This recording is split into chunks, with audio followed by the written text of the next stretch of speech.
सोचो कि गॉड एक दिन अर्थ पे एक ऐसा ऑब्जेक्ट भेजते हैं जिसके अंदर इमॉर्टैलिटी की ताकत है और तो और शेप शिफ्टिंग की ताकत है। ये बॉल तुम्हें मिलता है और ये बॉल तुम्हारा रूप बना के लिटरली इमॉर्टल बना देता है। उसके बाद ये अपने जर्नी पे निकलते हैं और यहाँ पे हर जगह जहाँ भी हमारा हीरो जाता है वहाँ लोगों के खत्म होने के बाद इसको उसका पावर और तो और रूप मिलता है। ये लिटरली इमॉर्टल है, इसे कोई नहीं मार सकता और ये नॉर्मली अपनी जिंदगी जी रहा होता है। पर कुछ समय बाद यहाँ पे इसके जैसा एक और एनिमी आता है जो इसको मार के इसके अंदर से सारी की सारी ताकत चूस रहा होता है। अब हमारा हीरो पूरी तरह से फंस चुका है। वो जो कि अब तक इमॉर्टल था, उसके सामने एक ऐसा एनिमी आया जो कि उसे मार सकता है। तो अब स्टोरी में क्या होगा, ये अपने आप को कैसे बचाएगा? ये लिटरली सबसे ओवरपावर्ड है इस दुनिया में, लेकिन इसके सामने इससे भी ताकतवर एनिमी आ चुका है। तो चलिए देखते हैं ये स्टोरी को। एंड ट्रस्ट मी, ये वाली स्टोरी बहुत ही मस्त होने वाली है। अब तक का one of the best anime ये हो सकता है। अगर आप लोग ध्यान से ये वीडियो देखो तो इसकी स्टोरी एकदम अमेजिंग है। इसमें प्रॉपर प्लॉट पॉइंट्स है, प्रॉपर स्टोरी बिल्डिंग है, ये इमोशनल है, ये मैजिकल है, साइकोलॉजिकल है, इसमें हर एक चीज है। तो अब बिना टाइम वेस्ट के स्टार्ट करते हैं। स्टोरी के शुरुआत में हमें दिखाते हैं कि शुरुआत में सिर्फ एक ऑब था। ये ऑब कोई छोटा मोटा ऑब नहीं था। इसके पास ताकत थी किसी भी चीज को अपने अंदर खींचने की और उसको रिफ्लेक्ट करने की। तो गॉड ने इस ऑब को अर्थ पे भेजा। ये जैसे ही अर्थ पे है वैसे ही इसने एक पत्थर का रूप ले लिया और ये सालों तक वहीं पे पत्थर की तरफ पड़ा हुआ था। मतलब सोचो यार, तुम्हारे पास पावर है कि तुम कुछ भी बन सकते हो और हमारे भाई ने क्या डिसाइड किया कि उसे एक पत्थर बनना है। वो एक ऐसा पत्थर बना कि उसके ऊपर काई तक जमने लगी और कुछ टाइम के बाद यहाँ पे बर्फ भी पड़ने लगा। फिर कुछ समय बाद यहाँ पे एक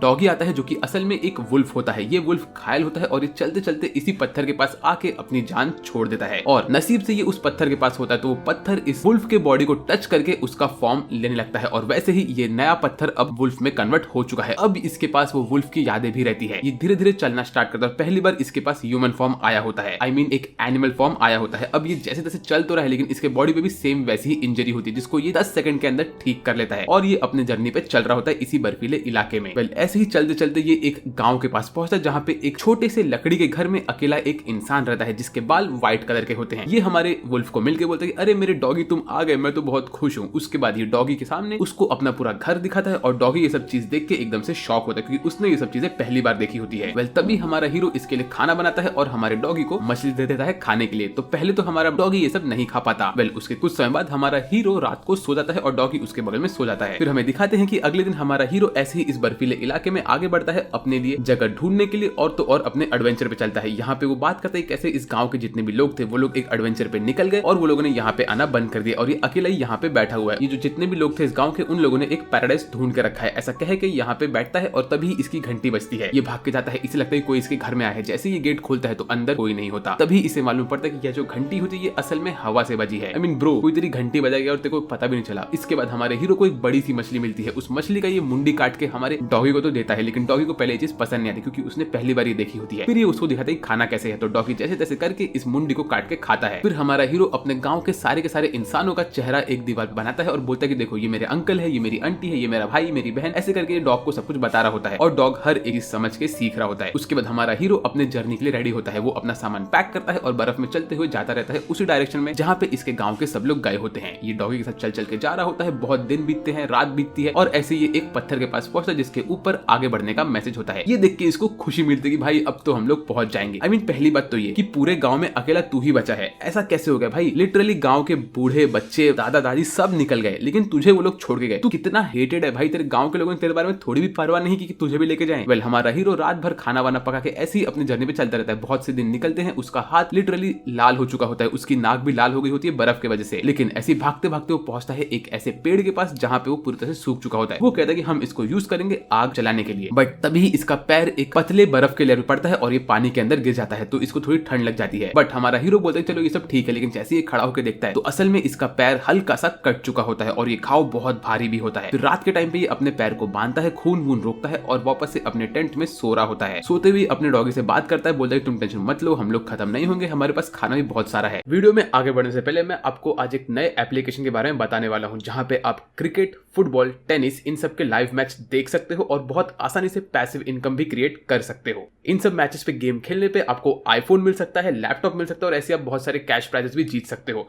और इस ऐप में सबसे अच्छी बात यह है कि आप लाइव स्पोर्ट्स के रिजल्ट भी देख सकते हो एंड उसी मैच के आप स्कोर को प्रेडिक्ट कर सकते हो और स्कोर प्रेडिक्ट करने से आप ये कर सकते हो कि कौन सी टीम जीतेगी और कौन सी टीम के कितने रन होंगे और किसका सबसे ज्यादा स्कोर होगा। और इसके अलावा इधर और भी बहुत सारे गेम्स भी है जो कि आप खेल सकते हो। और अगर आपने मेरा प्रोमो कोड सर्चबैक यूज किया रजिस्टर करते हुए तो आपको आपके फर्स्ट डिपॉजिट पे 33,000 तक का बोनस भी मिलेगा और आप बड़ी ही आसानी से पेटीएम या और किसी बैंक से आराम से आप अपने जीते हुए पैसे को भी विड्रॉ कर सकते हो। तो आप किस बात का वेट कर रहे हो? डिस्क्रिप्शन में जाओ और तो और कमेंट सेक्शन में जाओ, वहां पे मैंने 1x का लिंक देके रखा है, आप उसको डाउनलोड कर सकते हो और मेरा प्रोमो कोड सस्पेक्ट यूज करना ताकि आप लोग आपकी फेवरेट टीम को सपोर्ट कर सको और बड़े आराम से कैश प्राइज जीत सको। फिर अगले दिन बहुत बड़ा तूफान चल रहा होता है, तूफान में भी खुशी खुशी आगे बढ़ रहा होता है क्योंकि इसको उम्मीद होती है कि ये कैसे न कैसे पहुंच जाएगा वहां पे, लेकिन हमें ये देखने मिलता है कि इसका जो घाव होता है वो असल में सूज रहा होता है। फिर ऐसे ही ये कुछ दिन और अपने जर्नी पे चल रहा होता है, चलते चलते ये बहुत दूर पहुंच चुका होता है। तभी इसे वहां पे एक और मैसेज वाला स्टोन दिखता है जिसके ऊपर आगे का एरो बना होता है लेकिन उसके ऊपर क्रॉस बना होता है। ये देख के इसका दिल टूट जाता है, ये समझता है कि लगता है कि यहाँ पे हमारे फैमिली वालों को पैराडाइज नहीं मिला और सामने ये देखता है कि टूटा फूटा गांव होता है, हर एक घर यहाँ पे टूटा होता है। ये देख के टूट जाता है, ये एकदम उदास होकर आगे बढ़ता है हर एक चीज चेक करने के लिए, लेकिन ये खुश होता है, बोलता है कि देखो इसका ये मतलब है कि यहाँ पे हमारे घर वाले आए थे और वो लोग रह रहे थे यहाँ पे, ये कितनी अच्छी बात है ना। ऐसा बोल के रोने लगता है क्योंकि ये समझ आता है कि अब इसके लाइफ में कुछ नहीं हो सकता। इसने बहुत टाइम स्पेंड किया इस जर्नी पे और अब इसके पास कुछ नहीं बचा, इसके सारे फैमिली मेंबर्स और गांव वाले शायद से खत्म हो चुके हैं। तो ये यहाँ पे टूट टूट के बहुत रोता है और डॉगी इसको देख रहा होता है। फिर ये अपने डॉगी को हक करता है जो इसको पता नहीं कि असल में डॉगी नहीं, गॉड का एक मिस्टिकल ऑर्ब है। वेल फिर उसके बाद ये डॉगी के साथ वापस से अपने रास्ते पीछे जा रहा होता है घर पे, लेकिन बीच में ही इसकी हालत खराब होती है और डॉगी इसको खींच खींच के लेके आता है। ये जैसे तैसे करके अपने घर तो पहुंच जाता है लेकिन यहाँ पे इसकी हालत बहुत खराब होती है। फिर ऐसे ही हमें मालूम पड़ता है कि रात के टाइम पे हमारा हीरो बैठता है और बोलता है कि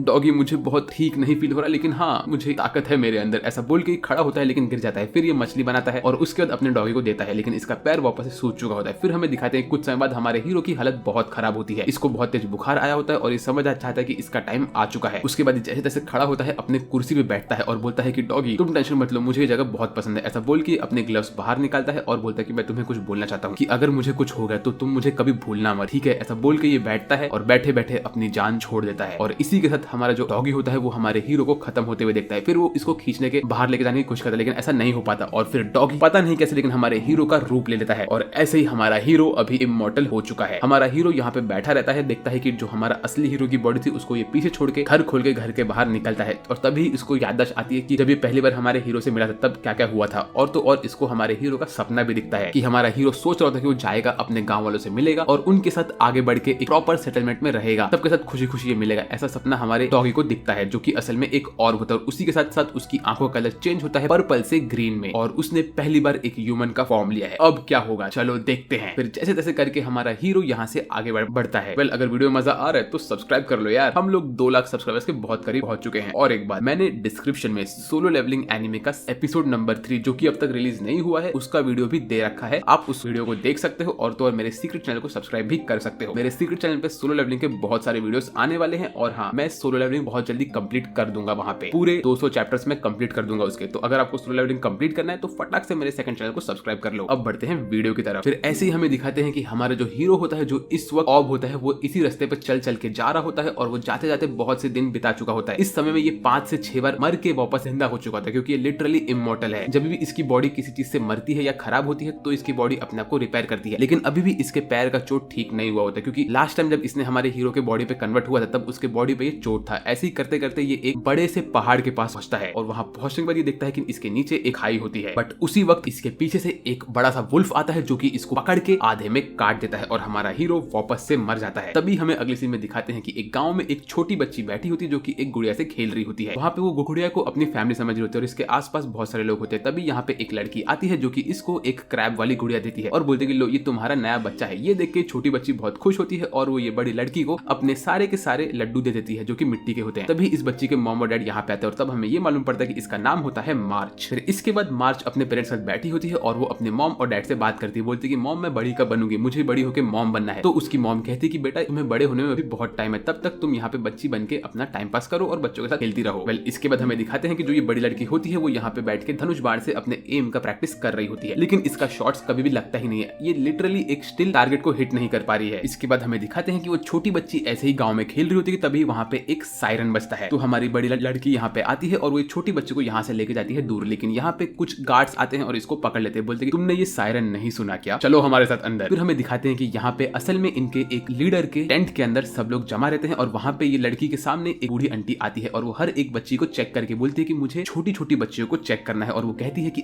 तुम मार्च, तुम सबसे प्योर लड़की हो, तुम ही बनोगी हमारी नेक्स्ट सैक्रिफाइस। ऐसा बोल के वो मार्च को सिलेक्ट करते हैं। फिर सारे के सारे लोग मार्च को कांग्रेचुलेट करते हैं और उसके पेरेंट्स भी बोलते हैं कि हम बहुत खुश है तुम्हारे, लेकिन जैसे ही वो लोग अपने टेंट में जाते हैं तो वो लोग मार्च को पकड़ के रोते हैं, कहते हैं कि मार्च प्लीज मुझे माफ कर दो, हम तुम्हें नहीं बचा पाए, प्लीज हमें माफ कर दो। तभी ये वॉरियर वाली लड़की यहाँ पे आती है और बोलते है कि ओए मार्च, अब तू सैक्रिफाइस बनने वाली है हमारे गॉड की, जिसका नाम है ओनिगुमा सामा। इनकी तुम सैक्रिफाइस बनोगी ताकि कोई भी इस विलेज के ऊपर हमला न करे। तो ये सुन के मार्च बोलती है कि सैक्रिफाइस मतलब क्या होता है? तो ये वॉरियर बोलते कि अब तुम मरने वाली हो। तो ये सुन के मार्च कहते कि नहीं, बट मुझे मरना नहीं है, मुझे तो बड़ी होकर एक मॉम बनना है। उसके बाद हमें बताते हैं कि कैसे इसका सैक्रिफाइस वाला चीज होने वाला है। हर साल यहाँ पे माउंटेन पे एक छोटी बच्ची को लेके जाते हैं, उसको वहाँ पे कह लो रस्सी से बांध के सुला देते हैं माउंटेन के ऊपर। फिर 3 दिन तक उस बच्ची को वो लोग वहाँ पे छोड़ते हैं। उसके बाद वहाँ पे ओनिगाशिमा वाले आते हैं और वो उस बच्ची को खा लेते हैं। उसके बाद वो गॉड इन लोग के पूरे विलेज को प्रोटेक्शन देते हैं। ये सुन के मार्च को गुस्सा आता है और वो लड़की के ऊपर हमला करती है, लेकिन ये वॉरियर कहती है कि नहीं, मैं अब 24 घंटा तुम्हारे ऊपर ध्यान देने वाली हूँ। और इसके पेरेंट्स भी डर के बोलते हैं कि प्लीज मार्च इसकी बात सुन लो। इसके बाद हमें दिखाते हैं कि इन लोगों ने मार्च को नए नए कपड़े पहनाए होते हैं और उसको एकदम अच्छे से ट्रीट कर रहे होते हैं। तभी मार्च की छोटी दोस्त आती है और उसको एक बोल देती है, कहती है कि मार्च मुझे पता है कि तुम्हारे साथ क्या होने वाला है, लेकिन मार्च यहाँ पे अच्छा बनने का एक्टिंग करती है। फिर मार्च कुछ भी कर रही होती है तो ये वॉरियर हमेशा उसके साथ रहती है। यहाँ तक कि जब मार्च बाथरूम जाती है तो भी ये उसके साथ ही रहती है, कहती है कि मैं तुम्हें भागने नहीं दूंगी। रात के टाइम में मार्च जब सो रही होती है तो वो रो रही होती है बेचारी। आई मीन इस बच्चे की गलती क्या यार, इसको लिटरली तुम लोग सैक्रिफाइस बना रहे हो। इसके बाद वो दिन आता है जिस दिन ये लोग मार्च को एक रथ में बैठा के यहाँ से लेके जा रहे होते हैं। उसके पेरेंट्स रो रहे होते हैं और मार्च की जो ये दोस्त होती है, जो उसकी बड़ी बहन जैसी होती है, वो यहाँ पे एकदम से उदास बैठी होती है। तो मुझे लग रहा है कि बड़ी बहन डेफिनेटली कुछ ना कुछ करेगी। वेल, बीच जंगल में ये लोग मार्च को लेके जा रहे होते हैं कि तभी मार्च यहाँ पे शांति से बैठी होती है। तो हमारी वॉरियर कहती है कि अरे मार्च तुम तो बहुत शांत बैठी हो। उसी वक्त मार्च यहाँ पे बैठ के देख रही होती है कि एक ईगल यहाँ से उड़ के जा रहा होता है और तभी मार्च अपने रथ में से पैर बाहर निकाल के भागना शुरू करती है। तो उसी वक्त हमारी जो वॉरियर होती है उसके ऊपर कोई तो भी एक एरो मारता है, जो कि एम बहुत खराब होता है यार।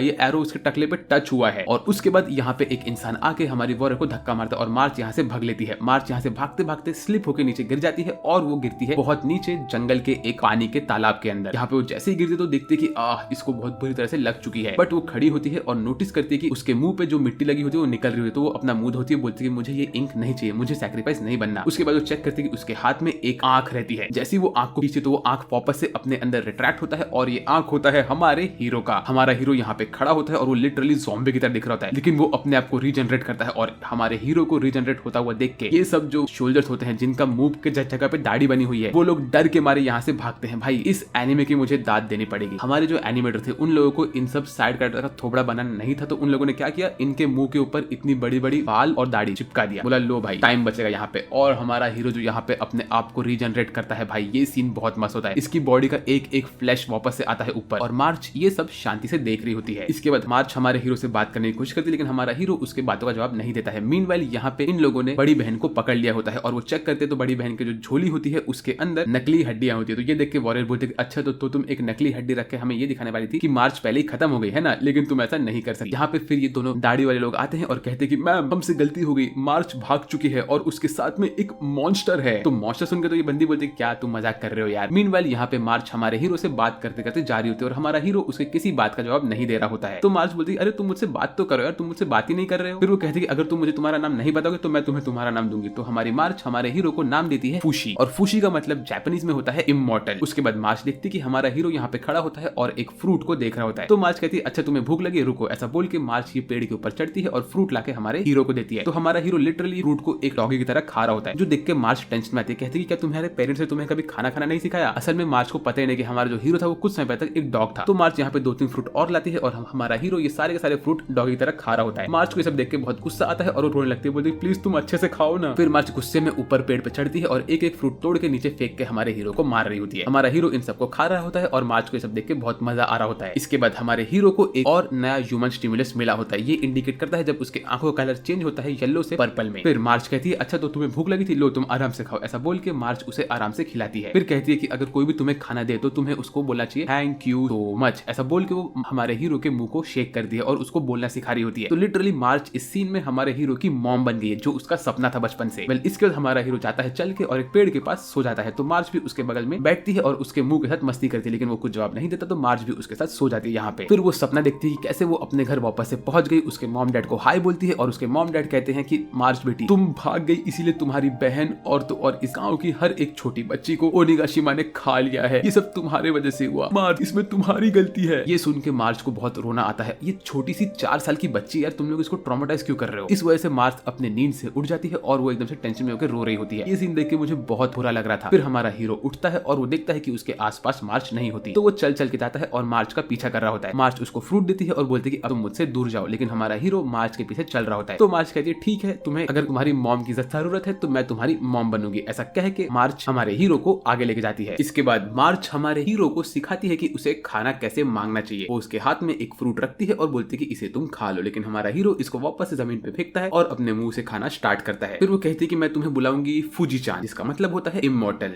वेल, इसके बाद हमें दिखाते हैं कि यहाँ पे रथ के पास सारे के सारे दाढ़ी वाले बॉयज ऐसे ही बैठे होते हैं और बातें कर रहे होते हैं कि उन लोगों ने एक रियल मॉन्स्टर को देखा है यहाँ पे। और उसी वक्त हमारी जो बड़ी बहन होती है वो अपने पैर में से एक हड्डी से बना हुआ चाकू बाहर निकालती है और उसको यूज करके अपने हाथ की रस्सी काट रही होती है। तब तक यहाँ पे आता है ये भालू, जिसके बॉडी के ऊपर इतने बड़े बड़े नेल्स घुसे हुए रहते हैं। ये भालू यहाँ पे धीरे धीरे चल के आ रहा होता है कि उतने में दाढ़ी वाले बाबा बोलते हैं यार यहाँ पे हो क्या रहा है। जैसे ही वो आगे बढ़ता है वैसे ही यहाँ पे एक पहाड़ से भी बड़ा हुआ भालू बाहर आता है, जिसके आंखों पे खून लगा होता है, मुंह पे खून लगा होता है। इसे लिटरली बॉडी में हर जगह खून ही खून बना हुआ है। और इसको यहाँ पे देख के भाई सारे के सारे दाढ़ी वाले बॉयज की हवा टाइट हो जाती है। वो लोग इसके ऊपर धनुष बाण मारते हैं। मतलब भाई तुम लोग को इतना अक्कल नहीं है। लिटरली ये भालू के बॉडी के ऊपर बड़े बड़े स्पीयर्स घुसे हुए हैं और इसको कुछ नहीं हुआ, और तुम्हारे छोटे से एरो से इसको कुछ होने वाला है। बहुत दिमाग है तुमको भाई। लो, ये उसके ऊपर एरो मारते हैं और ये भालू उसी मौके का फायदा उठा के एक बंदे को खा लेता है। तो ये देख के दूसरा बंदा तो वहां से भाग लेता है। फिर वो आता है हमारी बड़ी बहन के पास। बड़ी बहन जैसे तैसे करके अपनी रस्सी काट रही होती है, लेकिन वो काट नहीं पाती। भालू उसके ऊपर हमला करता है और वो उसी मौके का फायदा उठा के वहां से रस्सी काट के निकलती है और वो इसके ऊपर वापस से एक एरो मारती है। वो भाग भाग के जा रही होती है कि वो पहुंच जाती है एक पहाड़ के कोने पे, और वहीं पे भालू वो पहाड़ को तोड़ता है और हमारी बड़ी बहन वहां से नीचे गिरने लगती है। तो क्या अब बड़ी बहन खत्म होने वाली है? मुझे नहीं पता। फिर हमें अगले सीन में दिखाते कि यहाँ पे ये वॉरियर आती है और वो हमारी मार्च को बोलती है मार्च अब तुम हमारे साथ चलो। मीनवाइल बड़ी बहन यहाँ पे नीचे गिर रही होती है और वो नसीब से सब पेड़ के ब्रांचेस पे गिर गिर के अपने फॉल को कम करती है और वो नीचे पानी में गिरती है। फिर वो खड़ी होकर ढूंढती है मार्च को। मीनवाइल यहाँ से जो हमारी मार्च है वो जा रही होती है इस वॉरियर के साथ, लेकिन जाने के पहले वो हमारे हीरो के लिए एक फ्रूट फेंक के जाती है और वो रोते रोते आगे बढ़ रही होती है। बहुत रो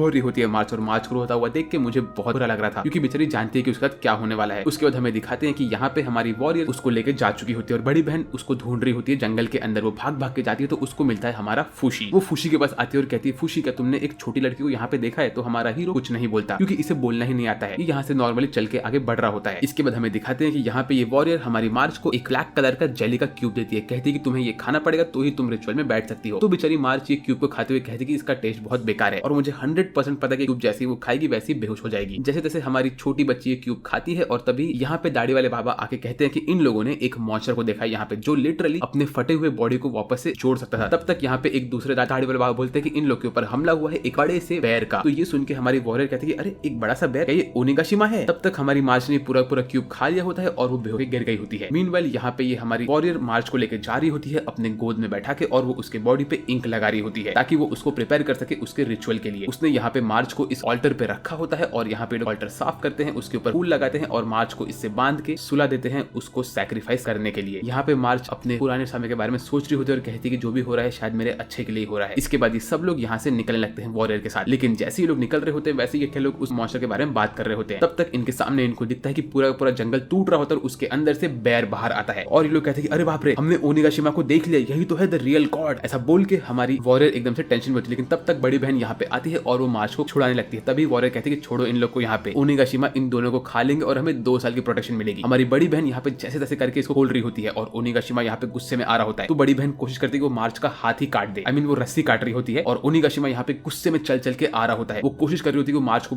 बचा सके। तभी ओनिगाशिमा यहाँ पे अपना हाथ ऊपर करता है और हमला करने के लिए आगे बढ़ता है। बड़ी बहन के आंखों से आंसू आ रहे होते हैं कि उतने में बड़ी बहन को ये भालू मारता है और बड़ी बहन दूर जाके गिरती है। ये सब हमारी वॉरियर देखते और बोलती है चलो हमारा काम हो गया। ऐसा कह के वो यहाँ से निकल रही होती है गेट बंद करके, लेकिन उसी वक्त फूशी यहाँ पे एंट्री लेता है और अब यहाँ पे इंसेन बैटल होने वाला है, लेके ले लो। फूशी यहाँ पे आता है और ये वॉरियर बोलती है कि अरे अभी अंदर कौन गया? उसी वक्त फूशी देखता है कि वहाँ पे बड़ी बहन रो रही होती है, उसके सामने ये भालू होता है जो कि 2 पैर पे खड़ा होता है और फूशी उसको देख रहा होता है। तभी भालू हमारे फूशी का मुंडी चबा लेता है, जो देख के हमारी वॉरियर कहती है अरे चलो ये बंदा भी मर गया, लेकिन हमारा फूशी खड़ा होता है और वो भालू के मुंह को खोल के अपना मुंह उसके मुंडी से बाहर निकाल रहा होता है। फिर वो उसके बाद नीचे गिरता है, अपने को खड़ा करता है और ये सब देख के हमारे सारे के सारे दाढ़ी वाले बाबा कहते हैं कि ये वही मॉन्स्टर है जिसकी बात हम कर रहे थे, लेकिन इस पे हमारा भालू एक अटैक करता है, वो फूशी की बॉडी को काट देता है। तो फूशी अपने बॉडी को रीजनरेट करके भालू के रूप में आता है, आई मीन वुल्फ के रूप में आता है, और वो भालू के ऊपर हमला करना स्टार्ट करता है। भालू हमारे फूशी को मारता है, फूशी खुद को रीजनरेट करता है, फिर भी ये वुल्फ आके भालू को काटता रहता है और जैसे वो भालू को पहली बार काटता है तो उसके पूरे बॉडी में करंट दौड़ता है। शायद इसने हमारे भालू की डीएनए अपने अंदर खींच ली है। भालू हमारे वुल्फ को दूर फेंकता है, तो भी हमारा वुल्फ खड़ा होता है, भालू को देखता है और भड़क के उसके पास आता है, उसके ऊपर अटैक करता है, उसके मुंह पे चढ़ता है और डायरेक्टली भालू के नाक को काटता है। भाई ये बहुत सही दिमाग लगाया इसने, उसको उसके नाक को चबा के खा रहा होता है और उसके बॉडी में स्टिमुलस आ रहा होता है। ये सब देख के सारे लोग शॉक होते हैं। हमारा वुल्फ लिटरली भालू के मुंह को तोड़ देता है और उसको मारना स्टार्ट करता है। ये सीन बहुत एपिक होता है। हमारे वुल्फ ने भालू के नाक को तोड़ के उसे खत्म कर दिया होता है। ये देख के तो भाई वॉरियर की हवा छूटती है। कुछ समय बाद मार्च अपने नींद से उठती है, बड़ी बहन उसके सामने होती है और मार्च को वो कहती है मार्च हम लोग सेफ है। तब तक हमें दिखाते हैं कि भालू यहाँ पे गिरा हुआ पड़ा रहता है और तो और वॉरियर यहाँ पे आती है और वो मार्च की रस्सी तोड़ देती है, बोलती है कि अभी तुम लोग मेरे साथ चलो। ऐसा कह के वो कहती है कि अब तुम लोग इस दुनिया में मर चुके हो लेकिन तुम लोग मेरे गांव में रह सकते हो। यहाँ पे हम लोग सबसे कहेंगे कि तुम लोगों को इस भालू ने खा लिया। तो ये सुन के बड़ी बहन कहती है कि ठीक है हम तुम्हारे साथ चलेंगे। मीनवेल हमारा वुल्फी भी यहाँ पे आता है मार्च के पास और उसके पास आके बैठ जाता है और वो वही सेम टू सेम फ्रूट खाने लगता है, जो देख के सब लोग थोड़ा टेंशन में आते हैं कि ये असल में वुल्फ है कि इंसान है। और तभी हमारा वुल्फ कहता है अपने मुंह से खाने के लिए शुक्रिया। ये देख के तो भाई मेरा दिमाग फट गया। तो क्या हमारा खुशी फाइनली बोलना सीख चुका है? हमें अब मालूम पड़ेगा। इसके बाद हमें अगली सीन में दिखाते हैं बड़ी बहन का बैक स्टोरी, जहाँ पे बड़ी बहन की जो बड़ी बहन होती है वो उसे एक पेड़ के अंदर छुपा के भग लेती है, क्योंकि हमारी बड़ी बहन भी एक बार सिलेक्ट हुई थी ओनिगाशिमा की सैक्रिफाइस बनने के लिए। तो इस वजह से जब उसकी बड़ी बहन यहाँ से उसको छुपा के भाग गई होती है तो इसी बीच में हमारी जो बड़ी बहन की बड़ी बहन होती है उसकी डेथ हो जाती है। इस वजह से जो हमारी असली बड़ी बहन होती है वो दुखी होती है। आई नो ये बहुत कंफ्यूजिंग था लेकिन आई होप आप लोग को समझ चुका हो। इसके बाद हमें दिखाते हैं कि यहाँ पे ये लोग बहुत सारे गाड़ियों के अंदर हमारे हीरोज को लेके जा रहे होते हैं और उसके साथ साथ उन लोगों ने वो बड़े वाले भालू को भी लेके रखा होता है। यहाँ पे हमारी मार्च बार बार हमारे फूशी को खाना दे रही होती है और वो बार बार बोल रहा होता है thank you so much for the food, thank you so much for the food. इसके बाद हमें दिखाते हैं यहाँ पे इन लोगों ने उस दादी जिट्ठी को भी पकड़ के रखा होता है, जो यहाँ पे हमारी मार्च को बोली होती है कि तुम एक परफेक्ट वेसल हो। फिर वो कहती है कि असल में मुझे भी इन लोगों ने किडनैप करके रखा है और ये लोग मेरे को लेके जा रहे हैं वहाँ पे इनके ऑल्टर में। फिर हमारी बड़ी बहन कहती है कि उसे कैसे भी करके इस पूरे रिचुअल को तोड़ना है ताकि आज के बाद कभी भी कोई भी किसी को सैक्रिफाइस नहीं करे। वेल उसी वक्त हमारा जो फूशी होता है वो यहाँ पे सुसु कर देता है। मतलब भाई तूने सुसु क्यों कर दिया यार। वेल इसके बाद सब लोग नहाने जाते हैं क्योंकि फूशी ने यहाँ पे सुसु किया होता है। हर एक इंसान नहा रहा होता है और हमारा फूशी यहाँ पे पानी पीने के लिए बैठता है। जैसे वो पानी पीने के लिए बैठा तो वो देखता है कि अरे वो तो डॉगी वाले फॉर्म में है, तो वो फटाक से अपने आप को वापस से फूशी वाले फॉर्म में लेके आता है, क्योंकि उसके दिमाग में हमारे हीरो की बात आती है कि चाहे कुछ भी हो जाए तुम मुझे कभी भूलना मत। तो ये देख के सब लोग थोड़ा शॉक होते हैं और हमारी मार्च कहती है कि मुझे पता है कि तुम मेरे फूशी ही हो। इसके बाद हमें दिखाते हैं कि हमारी वॉरियर ने फूशी के गले में एक पट्टी बांध के रखी होती है और वो कहती है कि तुम मेरे साथ ही चलोगे। वेल इसके बाद मार्च कहती है कि मार्च फूशी की मॉम है। फिर हमें मालूम पड़ता है कि ये लोग साथ में बैठे होते हैं और सब लोग खुश होते हैं। इसके कुछ समय बाद ये लोग पहुंच जाते हैं इनके गांव में, जहां पे पहुंचने के बाद हमारी मार्च फूशी की बॉडी से उसके कपड़े निकालती है और उसको नए कपड़े देती है। ये लोग पहुंच गए होते हैं इस गांव में और ये गांव बहुत ही ब्यूटीफुल होता है। यहाँ पे हर एक चीज देख के हमारे बच्चे बहुत खुश होते हैं। तो हमारी वॉरियर कहती है कि तुम्हें जो खाना है तुम खा लो, पैसा मैं दूंगी। तो मार्च फटाक से यहाँ पे फ्रूट खाती है, फूशी भी खाता है और वॉरियर सब पैसे दे रही होती है। मार्च यहाँ पे नई नई चीजें खा रही होती है। तभी वो देखते हैं यहाँ पे एक फैमिली होती है, तो वो अपने पेरेंट्स के बारे में सोचती है और ये सब सोच के वो बड़ी उदास हुई होती है। तभी यहाँ पे एक आदमी बोलता है कि वो सब लोग के लिए मैसेज लिख सकता है। तो मार्च कहती है कि उसे भी एक लेटर लिखना है लेकिन उसे लिखना नहीं आता। तो हमारा लेटर बॉय बोलता है कि तुम मुझे बताओ कि मैं क्या लिखूं। तो वो बोलती है कि तुम लिखो कि मैं बहुत खुश हूँ यहाँ पे और मॉम एंड डैड मैं आपसे मिलने बहुत जल्दी आऊंगी। तो लेटर बॉय बोलता है कि अच्छा ठीक है मैंने लिख दिया लेकिन मुझे इसे कहाँ पे देना है। तो वो कहती है कि मेरे घर पे दे दो। तो वो कहता है मुझे तुम्हारा घर नहीं पता। तो मार्च कहती है कि मेरा घर तो यहाँ पे है। तो ये लेटर बॉय यहाँ पे एक मैप खोलता है। जैसे वो मैप खोलता है वैसे ही हमारी वॉरियर गर्ल उस मैप को छुपाती है और बोलती है कि नहीं तुम ये मैप नहीं खोल सकते। इसके बाद हमारी मार्च बोलती है कि मेरे मॉम डैड ये लेटर पढ़ नहीं सकेंगे, इसके लिए मैं खुद से उनको लेटर लिखूंगी। ऐसा कह के वो अपने हाथ पे पूरा इंक लगाती है और उस इंक को इस पेपर पे मारती है। बोलते है कि ये इंक में लिखा हुआ है कि मैं इस जगह पे खुश हूँ और मॉम एंड डैड मैं आपसे मिलने बहुत जल्दी आऊंगी। इसके बाद ये लोग धड़ाधड़ खाना खा रहे होते हैं, जहाँ पे हमें देखने मिलता है कि हमारे गाँव की जो गर्ल्स होती है वो लोग अपने हाथ से खाना खा रही होती है और वॉरियर चॉपस्टिक्स यूज कर रही होती है। तो ये दिखाता है कि इन दोनों के कल्चर में बहुत डिफरेंस है। मीनवाइल हमारी मार्च ने उस चॉपस्टिक को अपने सर पे लगा के रखा होता है। वेल इसके बाद हम हमारे फूशी के मुंह के अंदर एक कांटा घुसता है और उसका मुंह कट जाता है। तो वो अपने हाथ से उठा के इन सब राइस बॉल्स को और डम्पलिंग्स को खा रहा होता है, जो देख के वॉरियर कहते हैं ये बंदा तो बहुत जल्दी सीखता है। वेल लेकिन ये सब खाना खाने के बाद हमारी मार्च, बड़ी बहन और तो और फूशी बेहोश होकर गिर जाते हैं। तभी वॉरियर कहती है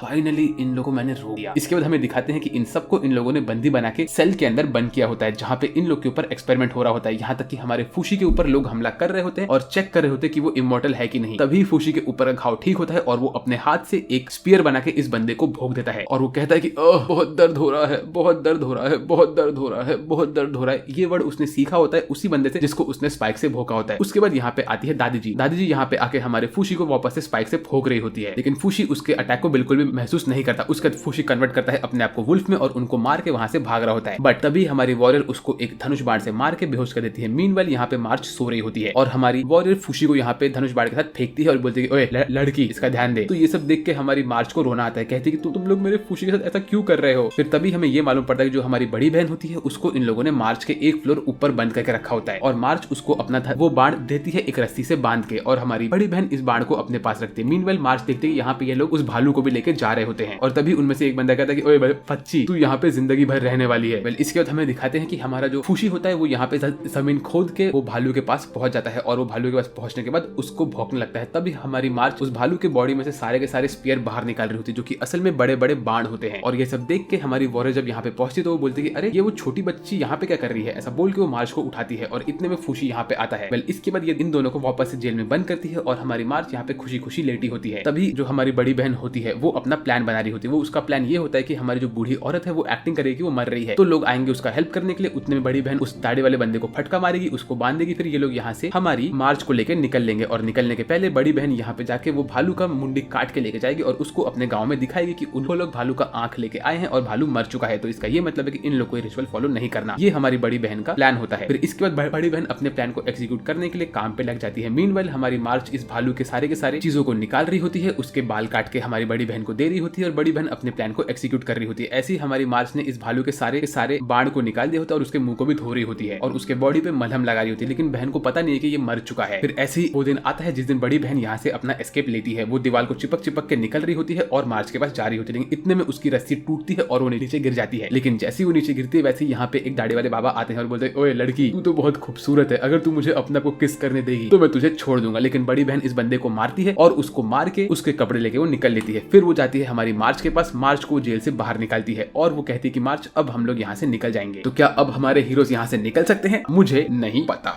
इसके बाद बड़ी बहन मार्च और फूशी और दादी को लेकर यहाँ से निकल रही होती है। लेकिन निकलने के पहले वो कहती है कि मार्च तुमने दादी और फूशी के साथ ये गटर में से निकल जाओ, मैं थोड़ा 5 मिनट के बाद आती हूँ। ऐसा कह के वो जाती है भालू के पास और भालू को काटने ही वाली होती है कि उतने मार्च यहाँ पे आके कहती है कि ऐसा मत करो, तुम भालू को मत काटो, वो पहले ही मर चुका है, उसके साथ ऐसी गंदी काम मत करो। तो ये सब देख के हमारी बड़ी बहन कहती है कि प्लीज तुम जाओ और फूशी और दादी के साथ रहो। ऐसा बोल के वो उसको एक गुड़िया देती है। लेकिन मार्च ये गुड़िया नहीं लेती और बोलती है कि प्लीज ऐसा मत करो। तो फिर हमारी बड़ी बहन कहती है ठीक है मैं तुम्हारी बात मानती हूँ और चलती हूँ तुम्हारे साथ। मतलब मार्च तूने लिटरली अपना सबसे अच्छे प्लान की वाट लगा दी। तो इसके बाद चारों लोग यहाँ से निकल रहे होते हैं इसी गटर के थ्रू। ये लोग जैसे तैसे करके इस सिटी के बाहर निकलने के लिए एक गाड़ी में बैठते हैं और मस्त आराम से निकल रहे होते हैं। सब लोग खुश रहते हैं। मार्च मस्त खुशी के साथ नाच रही होती है कि उतने में इनकी गाड़ी के ऊपर हमला होता है। तभी बड़ी बहन अपने पीछे से आगे आती है और इनकी गाड़ी पे आग लग चुकी होती है। बड़ी बहन कहती है कि दादी आप गाड़ी चलाओ, मैं 2 मिनट आई। ऐसा बोल के वो मार्च से बात करते करते अपने कपड़े से इस आग को बुझा रही होती है और मार्च को इन सब चीजों का पता नहीं होता है। मार्च कहती है कि अब वो घर जा सकती है, एक मम्मी बन सकती है और वो बहुत सारे बच्चे पैदा करेगी। ऐसा कह के मार्च बहुत खुश होती है। लेकिन इतने में इनके गाड़ी के ऊपर लोग वापस से धनुष बाण मारते हैं जिसको हमारी बड़ी बहन रोक देती है अपने आर्मर से। फिर वो यहाँ पे खुद का बाण बनाती है और गोली मारती है। लेकिन इसका एम बहुत खराब होता है और वॉरियर इसके अटैक को रोक देती है। इसके बाद वॉरियर इनके ऊपर हमला करवाती है और दादी यहाँ पे गाड़ी चला रही होती है। तो हमारी बड़ी बहन स्पीयर से इन लोग से लड़ रही होती है। लेकिन वो अकेली काफी नहीं होती है। फिर भी वो एक बंदे को डबल किक मार के दूर फेंकती है। भाई ये सीन बहुत एपिक होता है। बट उसी वक्त हमारी वॉरियर एक एरो निकालती है और बड़ी बहन पे मार रही होती है। मार्च ये सब देखती है और मार्च कूदती है बड़ी बहन को बचाने के लिए। बट वो एरो मार्च को लग जाता है और ये चीज हमारे फूशी ने भी देखी होती है, जो देख के मार्च के बॉडी से खून निकलता है और तब फूशी पागल होता है। फूशी अपने रथ में से बाहर निकलता है और जंप मारता है। उसके ऊपर वॉरियर गोली तो मारती है लेकिन फूशी अपने आप को बेयर में कन्वर्ट करता है और वो इस एरिया में बड़ा सा बेयर बन के वॉरियर का मुंह फाड़ देता है। उसके बाद हमें दिखाते हैं मार्च की बैक स्टोरी, जहाँ पे मार्च बचपन से ही अकेले खेल रही होती है और बड़ी बहन उसको देखती है। तब से बड़ी बहन देखती है कि मार्च को बचपन से ही एक फैमिली बनाने का बहुत शौक था। उसे मॉम बना था और बच्चों का देखभाल करना था। इसीलिए बड़ी बहन ने उसके लिए बहुत सारी डॉल्स बनाई और उसको डॉल्स दी ताकि वो डॉल्स के साथ खेले। और इन रिटर्न मार्च उसे मिट्टी के लड्डू देती और ऐसे ही बड़ी बहन के पास जाके मार्च उससे कहती कि अब से ये डॉल हमारा बच्चा है, मैं मॉम बनूंगी और आप डैड बनना। मार्च बहुत ही इनोसेंट थी लेकिन यहाँ पे गोली धनुष बाण पड़ने के बाद मार्च अपनी जान छोड़ रही थी। बड़ी बहन यहाँ पे रो रही थी और हमारा फूशी पागल हो चुका था, वो पूरे सिटी को डिस्ट्रॉय कर रहा था। उतने बड़ी बहन को मार्च कहती कि बहन मुझे बहुत दर्द हो रहा है। तभी हमारी बड़ी बहन फटाक से मार्च को जमीन पे लेटाती है और उसके वुंड को बंद कर रही होती है। तभी मार्च के जेब में से खाने की एक पुड़िया बाहर निकलती है। मार्च बड़ी बहन से कहती है कि बहन तुम इस चीज को खा लो और अपना ध्यान रखना, ये मेरी तरफ से आपको एक थैंक यू मील है। ऐसा बोल के मार्च बहुत दर्द में होती है। ये सीन देखना बहुत पेनफुल होता है। तभी वो कहती है कि बहन आप मेरी जगह पे एक मम्मी बन जाना प्लीज, मेरा सपना आप पूरा कर देना। ये सीन बहुत पेनफुल होता है। मार्च धीरे धीरे यहाँ पे खत्म हो रही होती है और बड़ी बहन खुद को संभालने की कोशिश कर रही होती है और ऐसे ही वो कहती है कि बहन खुशी कहाँ पे है। जैसे ही वो ऐसा कहती है वैसे ही मार्च हल्के से रोते रोते अपनी जान छोड़ देती है। इसके बाद हमारी बड़ी बहन जैसे तैसे करके वो खाना खाती है और एक्टिंग करती है कि जैसे कि मार्च जिंदा है। वो मार्च को पकड़ती है और गाड़ी में से कूद के इस सिटी के अंदर घुसती है और जा रही होती है फूशी के पास। फूशी यहाँ पे पागल होकर पूरा सिटी डिस्ट्रॉय कर रहा होता है। वो यहाँ पे इनोसेंट लोगों को मार रहा होता है और पागल हो चुका होता है। तभी यहाँ पे बड़ी बहन आके कहती है कि फूशी रुक जाओ, मैं जानती हूँ कि तुम मार्च लड़ रहे हो लेकिन अब तुम रुक जाओ। तो फूशी यहाँ पे रुकता है, वापस ह्यूमन फॉर्म में आता है और वो देखता है मार्च को और तो और हमारी बड़ी बहन को। उस वक्त हमें दिखाते हैं कि यहाँ पे हमारी वॉरियर पड़ी हुई रहती है और उसका पूरा मुंह फट चुका होता है। तभी हमारी बड़ी बहन यहाँ से टूटा हुआ तलवार का टुकड़ा उठाती है और बोलती है कि ये चीज काफी है। यहाँ पे ये वॉरियर पड़ी हुई होती है एकदम जख्मी हालत में, और तभी बड़ी बहन कहती है कि मार्च चलो हम घर चलते हैं। उसी वक्त हम लोग को दिखाते हैं कि कैसे मार्च अपने घर पहुंच गई होती है। वो सपना देखती है अपना और बोलती है कि मॉम देखो मैं जिंदा हूँ, अब मैं बड़ी होके एक मॉम बन सकती हूँ। यहाँ पे मार्च बड़ी होती है, अपने अडल्ट रूप में आती है, बहुत सारे बच्चे होते हैं उसके जो सब डॉल्स होते हैं, और वो बोलती है कि अब मैं तुम्हारी मॉम बन चुकी हूँ और बाकी लोग कहाँ पे हो। तभी उसको स्ट्राइक होता है कि उसका ये सपना कभी पूरा नहीं हो सकता है। उसको याद आता है कि कैसे वो खत्म हो रही थी और कैसे वो खत्म हो गई। ये सब देख के मार्च अपने स्पिरिट फॉर्म में यहाँ पे आई होती है और वो देखती है कि उसके सामने वो भालू होता है। वो फटाक से जाके भालू को रोकती है और बोलती है कि प्लीज खुशी हम घर चलते हैं। तभी वो उसकी बहन को यहाँ पे रोता हुआ देखती है और वो देखती है कि खुशी भी यहाँ पे शांति से खड़ा होता है। वो भाग भाग के जाती है बहन के पास और बहन को बोलती है कि बहन देखो मैं यहाँ पे हूँ, तुम वहाँ कहाँ देख रही हो। बहन मुझे नहीं मरना, तुम्हारे वजह से मैं मर गई, प्लीज कुछ करो, मुझे मॉम बनना था, प्लीज बहन प्लीज। तभी बड़ी बहन वो चाकू के टुकड़े को उठाती है, अपने गले पे लगाती है और कहती है कि मार्च मुझे माफ कर दो, बट मैं तुम्हें कुछ समय में ज्वाइन करने वाली हूँ। ऐसा कह के बहन अपने आप को उस चाकू से मारने वाली होती है। तभी मार्च रोते रोते जाती है और कहती है कि नहीं बहन तुम रुक जाओ, तुम खुद को मत मारो, प्लीज प्लीज प्लीज। बहन अपने गले पे चाकू लगाती है और उसी वक्त फूशी बहन को रोकता है और पहली बार फूशी अपने ब्लैंक मुंह से एक रोने वाला मुंह बनाता है, जो देख के बहन अपना चाकू फेंकती है और इन लोग के ऊपर सारे के सारे ह्यूमंस हमला करना स्टार्ट करते हैं। लेकिन तभी फूशी अपने आप को बेर में कन्वर्ट करता है, बहन को अपने ऊपर बैठाता है और वहां से भागना स्टार्ट करता है। तो बहन कहती है कि लगता है कि तुम मुझसे ये कह रहे हो कि मुझे जीना चाहिए, ये बहुत खराब है। ऐसा बोल के बहन रो रही होती है। कुछ समय बाद भागते भागते हमें दिखाते हैं कि यहाँ पे हमारे गांव के अंदर लोग रो रहे होते हैं कि कहाँ पे फूशी है, कहाँ पे बाकी सब लोग है, ये लोग नहीं सोच पाते हैं। उसी वक्त यहाँ पे फूशी अपने भालू वाले रूप में पहुंचता है बहन और मार्च के साथ। सब लोग देखते हैं कि बहन और मार्च यहाँ पे आ चुके हैं और तो और यहाँ पे उनके ओनिगाशिमा भी होते हैं। तभी बहन यहाँ पे जाती है और फूशी को पीछे छोड़ के वो मार्च के पेरेंट्स से मिलती है और बोलती है कि अब कुछ नहीं बचा, वो लोग हमारा कुछ नहीं करेंगे और हाँ यहाँ पे मार्च ने आपके लिए एक लेटर दिया था। ऐसा कह के वो ये लेटर मार्च के पेरेंट्स को देती है। मार्च के पेरेंट्स ये लेटर उठाते हैं और बोलते हैं कि ये क्या है। तब वो कहते हैं कि इसमें लिखा है कि मार्च इस वक्त ठीक है और वो आपके पास जल्दी आएगी। ऐसा कह के बहन टूट टूट के रोती है और तब वो इनको बताती है कि मार्च खत्म हो चुकी है। और फिर मार्च के पेरेंट्स भी रोते हैं, वो लोग बहन को हक करते हैं और उतने में फूशी अपने आप को बेर के रूप से नॉर्मल ह्यूमन फॉर्म में लेके आता है और वो चल के जाता है बहन के पास और बहन के कंधे पे हाथ रख के स्माइल करता है। और ये देख के सब लोग शॉक होते हैं। उतने में यहाँ पे गाँव का एक बंदा आता है और कहता है कि सामने वाले लोग हमारे ऊपर हमला करने के लिए आ रहे हैं। उसी वक्त बहन कहती है फूशी तुम यहाँ से भागो, वो लोग तुम्हारे लिए आ रहे हैं, तुम फटाक से यहाँ से भाग जाओ, मैं उन लोग को रोकती हूँ। तो फूशी वापस से रोने जैसा मुंह बनाता है, लेकिन वो अपने नए फैमिली को छोड़ के यहाँ से वुल्फ के रूप में आके इनको बाय कह के भाग जाता है और बहन यहाँ पे दूर पे खड़ी होती है। उसके बाद हमें दिखाते हैं कि बहन जाती है एक वॉच टावर के ऊपर, वो एक धनुष बाण लेती है और देखती है कि वॉरियर अपने धनुष बाण से एम कर रही होती है फूशी के ऊपर। तो वो उसको रोकने के लिए उसी बाण को यूज करती है जो बाण इन लोगों ने पहले फूशी को मारा होता है और वो ये एरो को लेती है और एम लगाती है इस वॉरियर के टकले के ऊपर, लेकिन उसका एम हल्का सा मिस होता है और वॉरियर के हाथ पे पड़ता है। उस वक्त हमें दिखाते हैं कि वॉरियर का मुंह पूरी तरह से कट चुका होता है और वॉरियर स्माइल करती है। उस वक्त बहन बोलती है कि मैंने मिस कर दिया, मैंने इसका मुंह नहीं तोड़ा। मीनवाइल फूशी यहाँ से भाग के जा रहा होता है और वो जैसे ही देखता है कि पेड़ पे एक फ्रूट है तो वो अपने आप को मार्च के रूप में कन्वर्ट करता है। तो इस वक्त फूशी ने मार्च का रूप भी पा लिया है।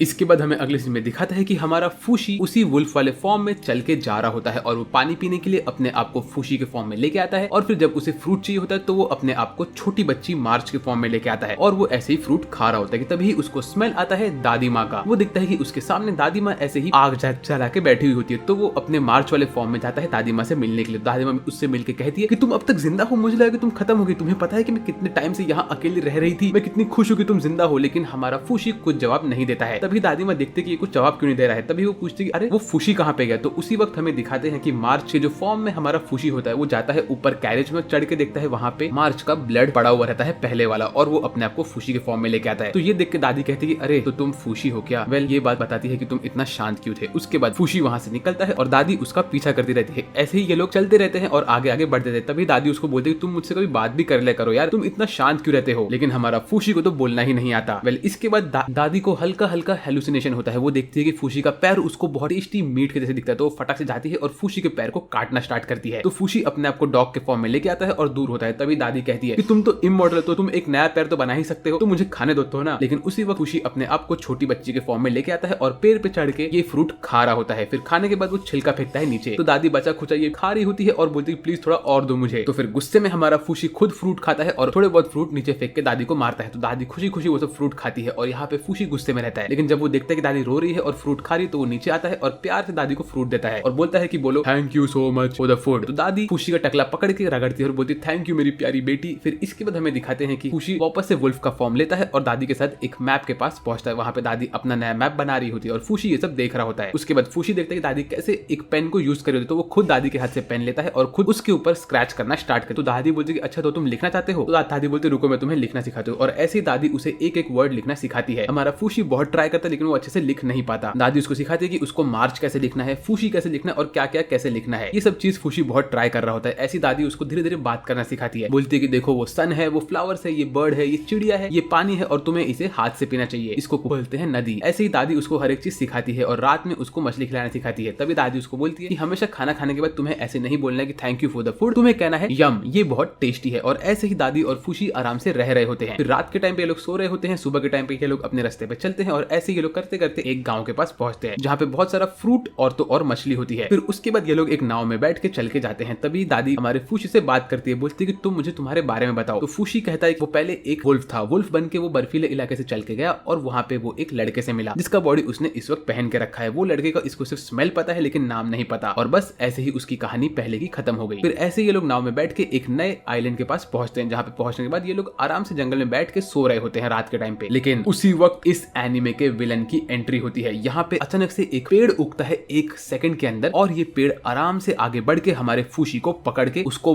भोंक देता है। और ये जो पेड़ होता है वो फूशी के अंदर ही अंदर स्प्राउट होकर उसकी मुंडी भी तोड़ रहा होता है। उसके मुंडी के अंदर से ये पेड़ उगता है। ये सीन बहुत टेरिफाइंग होता है और पता नहीं क्या वो फूशी के अंदर से कुछ तो भी एलिमेंट्स अपने अंदर खींच रहा होता है। और ऐसे ही फूशी अपने फूशी वाले रूप से डॉग वाले रूप में आता है। और तभी दादी बोलती है कि ये क्या हो गया। उसी वक्त हमें दिखाता है कि फूशी ट्री वाले फॉर्म में सामने खड़ा होता है। जो उसका एनिमी होता है उसने फूशी का ट्री वाला फॉर्म चोरी कर लिया है और इस वक्त फूशी वापस से ट्री नहीं बन सकता। तो फूशी अपने डॉग फॉर्म में आके लड़ने के लिए आगे बढ़ता है। दादी उसको कमांड देती है और फूशी भी यहाँ पे खड़ा होकर दादी की कमांड सुन रहा होता है। लेकिन उसी वक्त पूरी तरह से टाइम रुकता है और यहाँ पे एंट्री होती है गॉड की। ये वही बंदा है जिसने फूशी को क्रिएट किया है। ये यहाँ पे आके फूशी को पकड़े बोलता है मेरे प्यारे बेटे, तुम्हारे सामने जो वो चीज है ना वो हमारा दुश्मन है, तुम्हें उसे मारना है, समझे? अब जाओ। ऐसा बोल के चुटकी बजाता है और टाइम वापस से स्टार्ट होता है। लिटरली ये बंदे के पास टाइम रोकने की ताकत है और वो कहता है कि उस इंसान ने तुम्हारे अंदर का एक पार्ट चोरी कर लिया है। जब तक तुम उसे मारोगे नहीं तब तक तुम वापस से वो पार्ट नहीं ले सकते। तो फूशी अपने डॉग फॉर्म में आगे निकलता है और इस ट्री वाले फूशी पे हमला करता है। ट्री के ऊपर वो अटैक करता है, उसका मुंडा तोड़ता है लेकिन इससे कुछ नहीं होता। उतने में ये ट्री पीछे से एक और टहनी लेके आता है और फूशी को पकड़ के पटकता है जमीन पे और उसको अंदर बहुत सारे थॉर्न्स घुसेड़ के उसका एक और फॉर्म चोरी कर लेता है। इसने फिर फूशी के अंदर से ये वाली आत्मा को भी चोरी कर लिया है। अब फूशी डॉग भी नहीं बन सकता। तो फूशी गुस्से में अपने आप को बेर के फॉर्म में लेके आता है। तो इस वक्त फूशी के पास सिर्फ 2 और फॉर्म बचे हैं, एक ये बेर वाला और एक मार्च वाला, और एक फॉर्म है जो वो पत्थर वाला फॉर्म था। वेल इस वक्त ये जो ट्री होता है वो अपने आप को कन्वर्ट करता है डॉग में और वो बेर फूशी के ऊपर अटैक करना स्टार्ट करता है। यहाँ पे वो लिटरली हमारे फूशी के ऊपर बहुत पावरफुल हो रहा होता है। वो अपनी टहनी को फूशी के अंदर फिर से घुसाता है और उसको चूसना स्टार्ट करता है। फूशी इस वक्त फुल पेन में होता है लेकिन फूशी इसको दबोच के पकड़ के दबा देता है। बट ये ट्री के साथ कुछ नहीं होता। उसके बाद ट्री फूशी के अंदर खुद को रीजनरेट करता है और उसी वक्त फूशी इसको जब खोलता है तो उसे दिखता है कि इसके अंदर एक कोर होता है। तभी गॉड बोलते हैं कि तुम्हें इसी कोर को उसके अंदर से बाहर निकालना है। बट ये कोर ने इस वक्त फूशी के बेर का रूप भी चोरी कर लिया है। अब सिर्फ इसके पास मार्च और पत्थर बचा है। अब ये क्या करेगा? वेल हमारा फूशी अपने पीछे से वो धनुष का बाण निकालता है और उससे अटैक करने के लिए भागता है। वो पेड़ के ऊपर चढ़ता है और बचता रहता है इस बेर के अटैक से। वो एकदम ऊपर चढ़ के जाता है और वो एकदम टॉप पे चढ़ के पीछे घूम के जंप मारता है इस बेर के ऊपर जहाँ पे एक ओपनिंग होता है। वो उसके अंदर घुस के उसके कोर को बाहर खींच के निकाल रहा होता है। उसी वक्त ये बेर गधागिरी करता है और अपने एक टहनी से फूशी को खींच के बाहर निकालता है। लेकिन फूशी ने इस वक्त उस बेर का कोर पकड़ के रखा होता है। तो वो फूशी उस कोर को तोड़ देता है और फिर ये बेर जमीन पे गिर के ट्री वाला मॉन्स्टर खत्म होकर पत्थर बनने लगता है। बट इसके बाद जो हमारे फूशी के हाथ में कोर होता है वो पिघलता है और उसके अंदर से पूरा का पूरा डीएनए एलिमेंट्स हमारे फूशी के अंदर वापस से आता है। और इस वक्त हमें उसका पूरा नर्वस सिस्टम भी दिखाते हैं और फूशी को धीरे धीरे सारी की सारी यादें उसके दिमाग में बैठ रही होती है और वो वापस से हमारे हंसते खेलते फूशी के रूप में आता है। तभी गॉड उसके पास आता है और बोलता है कि इस बार तो हम लोग बच गए लेकिन अगली बार एनिमी और खतरनाक होने वाला है। मैं वही हूँ जिसने तुम्हें बनाया है मेरे बेटे। हम लोग का काम है कि हमें इस दुनिया को बचाना है और तुम और मैं एक एक्सपेरिमेंट कर रहे हैं इस दुनिया को बचाने के लिए। हमारे जो एनिमी है वो बहुत ही खतरनाक है। ऐसा बोल के गॉड ट्री में घुस के वहाँ से निकल लेते हैं। वेल इतने में दादी यहाँ पे आती है और बोलती है कि बेटा फूशी क्या तुम ठीक हो? तो हमारा फूशी हंस के बोलता है कि मुझे नहीं पता पर वो बहुत अजीब सी चीज थी। वेल फिर हमें दिखाते हैं कि अगले दिन दादी हमारे फूशी को लेके अपने लवर के घर पे पहुंच जाती है जहाँ पे उनके एंट्रेंस पे ही एक गिरगिट के जैसे मास्क पहने हुए बंदा खड़ा रहता है और दादी कहती है कि मैं एक अजीब से इमॉर्टल लड़के को तुम्हारे पास लाई हूँ, तुम इस पे एक्सपेरिमेंट कर सकते हो। वेल इसके बाद हमें अगले सीन में दिखाते हैं कि एक छोटा बच्चा और उसका बड़ा भाई एक गाँव में बैठे होते हैं और यहाँ पे उन लोगों ने बहुत सारे पैसे जमा किए होते हैं और ये लोग अपनी नई जिंदगी जीने के लिए इन सब पैसों को यूज करने वाले होते हैं। इसमें से जो छोटा बच्चा होता है उसकी एक ही आंख दिख रही होती है और इसका नाम होता है गुगु। मीनवाइल उसका भाई जो होता है उसका नाम होता है शिंत्रो। ये दोनों मिलके जाते हैं एक गांव के खेत में और खेती करते हैं। वहाँ पे ये छोटा बच्चा गुगू उन सारे के सारे फ्रूट्स और वेजिटेबल्स को लेकर जाता है बेचने के लिए। तभी उसको दिखती है उसकी क्यूट सी क्रश जिसका नाम होता है रिन। रिन यहाँ पे आई होती है और हमारा गुगू उसको देख के थोड़ा सा शर्माता है। तभी हमें दिखाते हैं यहाँ पे एक बूढ़े आदमी की एंट्रेंस होती है जिसने अपने पीठ पे एक बोर को बांध के रखा होता है और सब लोग कहते हैं कि भाई ये जो बंदा है ना ये डेफिनेटली कोई ना कोई खराब काम कर रहा है। वेल इसके बाद जब हमारा गुगू अपने घर पहुंचता है तो वो देखता है कि उसके भाई के दोस्त लोग यहाँ पे आए होते हैं और जब उसके दोस्त यहाँ से जाते हैं तो गुगू चेक करता है तो उसके थोड़े पैसे कम होते। तो वो कहता है कि भाई हमारे पैसे कम हो गए, ऐसा कैसे हुआ, क्या तुम्हारे दोस्तों ने चोरी किया? तो उसका भाई कहता है ओए मेरे दोस्तों के बारे में ऐसा मत कह, समझा ना? तो हमारा गुगू कहता है कि ठीक है भाई मुझसे गलती हो गई। ऐसा कह के वो जाता है और ये सारा का सारा पैसा एक पेड़ में छुपा देता है। फिर वो आराम से खाना खाता है और तभी उसके सामने एक गोलू मोलू डॉगी आता है तो वो उस डॉगी को अपना आधा खाना दे देता है। फिर हमें दिखाते हैं कि अगले दिन वापस से वो सब्जी बेच रहा होता है कि तभी उसके सामने वो गोलू मोलू डॉगी फिर से आता है और वो देखता है कि उस डॉगी के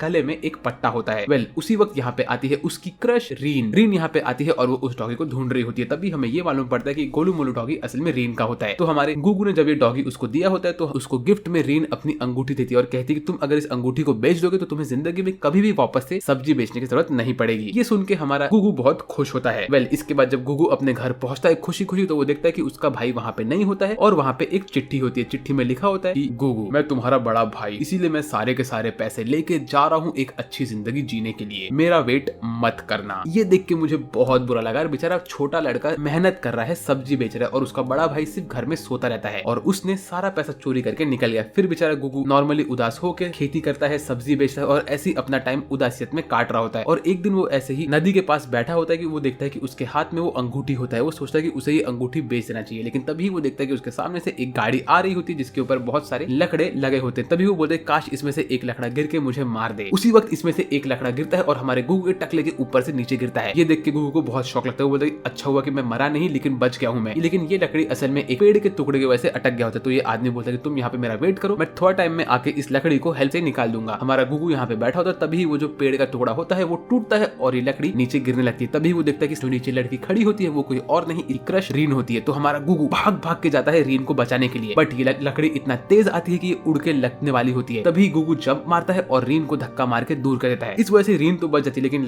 लकड़ी का टुकड़ा उड़ के आता है और हमारे गुगू के टकले पे गिर जाता है। और अब शायद गुगू खत्म हो गया, क्योंकि इसके ठीक बाद यहाँ पे रीन के फैमिली के लोग आते हैं और वो लोग रीन को यहाँ से लेके जाते हैं। और तभी हमें दिखाते हैं कि गुगू के सर के ऊपर ही लकड़ी का टुकड़ा पड़ा होता है और वो यहाँ पे अनकॉन्शियस नदी के किनारे गिरा हुआ रहता है और कोई भी इसका हेल्प नहीं करता है। तभी यहाँ पे ये अजीब से बूढ़े आदमी आते हैं और वो बोलते हैं कि बेचारा बचा। इसके बाद हमें अगले सीन में दिखाते हैं कि गुगू अपनी आंखें खोलता है और वो ठीक रहता है। और वो जब भी उठ के देखता है तो वो देखता है कि उसका पेट एकदम से फूल चुका होता है और वो बोलता है कि भाई मेरा पेट इतना मोटा कैसे हो गया। और उसका मुंह भी एकदम से बिगड़ चुका होता है। उसके मुंह को कुछ तो भी अजीब सा ऑपरेशन किया होता है हमारे बूढ़े अंकल ने। वो कहते कि अरे बेटा तुम जिंदा हो, यही बहुत अच्छी बात है। तुम्हारा चेहरा मैं जैसा कर सका मैंने कर दिया, लेकिन यार तुम जिंदा हो, तुम्हें उसकी खुशी मनानी चाहिए क्योंकि तुम तो पूरी तरह से पचक गए थे। वेल फिर इसके बाद गुगू अपना मुंह छुपाने के लिए वही गिरगिट वाला हेलमेट पहन के रखता है। इसके बाद गुगू यहीं पे 3-4 महीने काम कर रहा होता है कि तभी यहाँ पे आती है दादी फूशी को लेके। वेल फिर इसके बाद फूशी अपने नए नए रूप दिखाता है हमारे बूढ़े दादाजी को और तो और गुगू को। तो ये सब देख के बूढ़े दादा कहते कि अरे यार ये बंदा तो मेरे नसीब के भी बाहर है। इसके बाद गुगू आगे बढ़ता है और फूशी के साथ अपना नाम एक्सचेंज करता है। तभी दादी बोलती है कि इसका नाम फूशी है और ये इमॉर्टल है। फिर हमारा गुगू फूशी को लेके जाता है और पूरे घर को दिखाता है। बोलते है कि देखो यहाँ पे हमारा कोट है, यहाँ पे हम लिकर बनाते हैं और हमारा असली काम यही है कि हम लोग यहाँ पे लिकर बना के बेचते हैं। तो फूशी बोलता है कि लिकर क्या होता है। तो हमारा गुगू उसको थोड़ा सा लिकर देता है। ये पीने के बाद फूशी को बहुत अच्छा नहीं लगता। उसके बाद गुगू हमारे फूशी को जंगल के पास लेके जाता है, लेकिन फूशी कहता है कि वो जंगल के पास नहीं जाए। तो फिर दादी कहती है कि असल में जंगल में हमारे ऊपर एक खतरनाक मॉन्स्टर ने अटैक किया था, तब से हमारा फूशी टेंशन में आ गया है। उसके बाद गुगू बोलता है कि अच्छा ऐसी बात है। तो गुगू फूशी को लेकर जाता है पानी के पास और बोलता है कि चलो तुम्हारे कपड़े निकालो, मैं उसको सील देता हूँ और उसको साफ करता हूँ। तभी जैसे कपड़े निकाल रहा होता है तो फूशी के बॉडी से जैसे स्किन बाहर निकल रही है वैसा लगता है, क्योंकि ये जो कपड़े होते हैं वो उसके मेमोरी से बने होते हैं। तो फिर फूशी बोलता है कि अरे अब तुमने मेरे कपड़े निकाले, मुझे तुम्हारा मास्क निकालने दो। जैसे ही फूशी हमारे गुगू का मास्क निकालता है तो गुगू बोलता है कि देखो मैं बहुत बदसूरत हूँ, तुम मुझे मत देखो। तो हमारा फूशी बोलता है बदसूरत मतलब क्या होता है। तो वो कहता है कि मैं एक मॉन्स्टर की तरह दिखता हूँ। तो हमारा फूशी बोलता है ओए अगली आदमी, ओए अगली आदमी, ऐसा कह के वो हमारे गुगू का मास्क खुद पहन के रखता है। वेल इसके बाद ये लोग ऐसे ही शॉप में बैठे होते हैं। तभी गुगू हमारे फूशी को सब कुछ करके दिखाता है, साफ सफाई, खाना बनाना, खेती करना और ऐसी हर एक चीज बताता है उसको। वेल फिर इसके बाद गुगू हमारे फूशी से बात करता है कि तुम्हारे पेरेंट्स कहाँ पे हैं, तुम कितने साल के हो, क्या तुम किसी से प्यार करते हो, वगैरह वगैरह ऐसे सब बातें करता रहता है। फिर इसके बाद रात के टाइम पे सब लोग मस्त खाना खा रहे होते हैं और जो हमारा गुगू होता है वो लिटरली अपने मास्क को कंट्रोल कर सकता है और यहाँ पे फूशी अपना खाना मस्त ठूस रहा होता है। तभी सब लोग बोलते हैं कि अरे ये बंदे को तो हम लोग जाके बेच सकते हैं और इससे बहुत पैसा आएगा, ये तो बहुत बहुत मस्त जिंदगी होने वाली है। ये सब सुन के गुगू को बहुत गुस्सा आता है। वो कहता है कि ओए बूढ़ा आदमी, ऐसा बात मत कर, फूशी मेरे भाई जैसा है, मैं तुझे उसे बेचने नहीं दूंगा, मैं इसको एक फैमिली समझता हूँ। फिर इसके बाद ये दोनों के दोनों खेती करके ये खेत में लेटे रहते हैं और हमारा फूशी मस्त खाना खा रहा होता है। मीनवेल गुगू यहाँ पे लेट के बोलता है भाई क्या बोरिंग जिंदगी है मेरी यार, मेरे पास एक कूल भाई था, एक क्रश थी, और अब वो सब कुछ चला गया मेरी जिंदगी से, जब से मेरा मुंह पिचक गया था, और अब मुझे ऐसे ही जीना पड़ेगा। फिर इसके बाद गुगू और फूशी दोनों ही यहाँ पे शॉप में बैठे होते हैं। तभी यहाँ पे आती है हमारे फूशी की क्रश रीन। वो यहाँ पे एंट्री मारती है और बोलती है कि हेलो, क्या मैं अंदर आ सकती हूँ? तो रीन को देख के हमारा गुगू बहुत कांपता है और टेंशन में आता है। तभी गुगू बोलता है रुको रुको रुको, मैं तुम्हें कुछ अच्छी चीज पीने के लिए देता हूँ। ऐसा बोल के बोलता है कि मैं तुम्हें लिकर तो नहीं दे सकता, तो मैं तुम्हें थोड़ा पानी देता हूँ। फिर ये सब देख के हमारी रीन कहती है कि उसके बॉडी पे एक बहुत खतरनाक स्कार है जो उसे एक वुंड की वजह से लगा था और 3 महीने हो चुके हैं और वो ठीक नहीं हुआ है। तो वो चाहती है कि तुम उसे कुछ ऐसा चीज दो जिससे वो ठीक हो सके। तो फिर हमारा गुगू कहता है ठीक है तुम थोड़ा टाइम रुको, मैं कैसे भी करके लेके उस चीज को लेके आता हूँ। ये सब देख के हमारी रीन कहती है कि तुम तो बड़े क्यूट हो। तो हमारे गुगू को लगता है वो उससे बात करे, लेकिन नहीं, वो तो असल में फूशी से बात कर रही होती है। तो वो कहती है क्या मैं यहाँ पे तुम्हारे साथ रह सकती हूँ, और तुम्हारा नाम क्या है वैसे? तो हमारा गुगू बोलता है मेरा नाम है गुगू। तो वो कहती है अरे भाई मैं तुझसे बात कर ही नहीं रही हूँ, मुझे इसका नाम जानना है। तब से दादा और दादी पीछे से आते हैं और कहते हैं इसका नाम फूशी है। उसके बाद हमारी रीन फूशी के ऊपर फ्लर्ट करना स्टार्ट करती है क्योंकि उसे शायद फूशी पसंद आ गया, और गुगू को तो वो भाव ही नहीं देती है।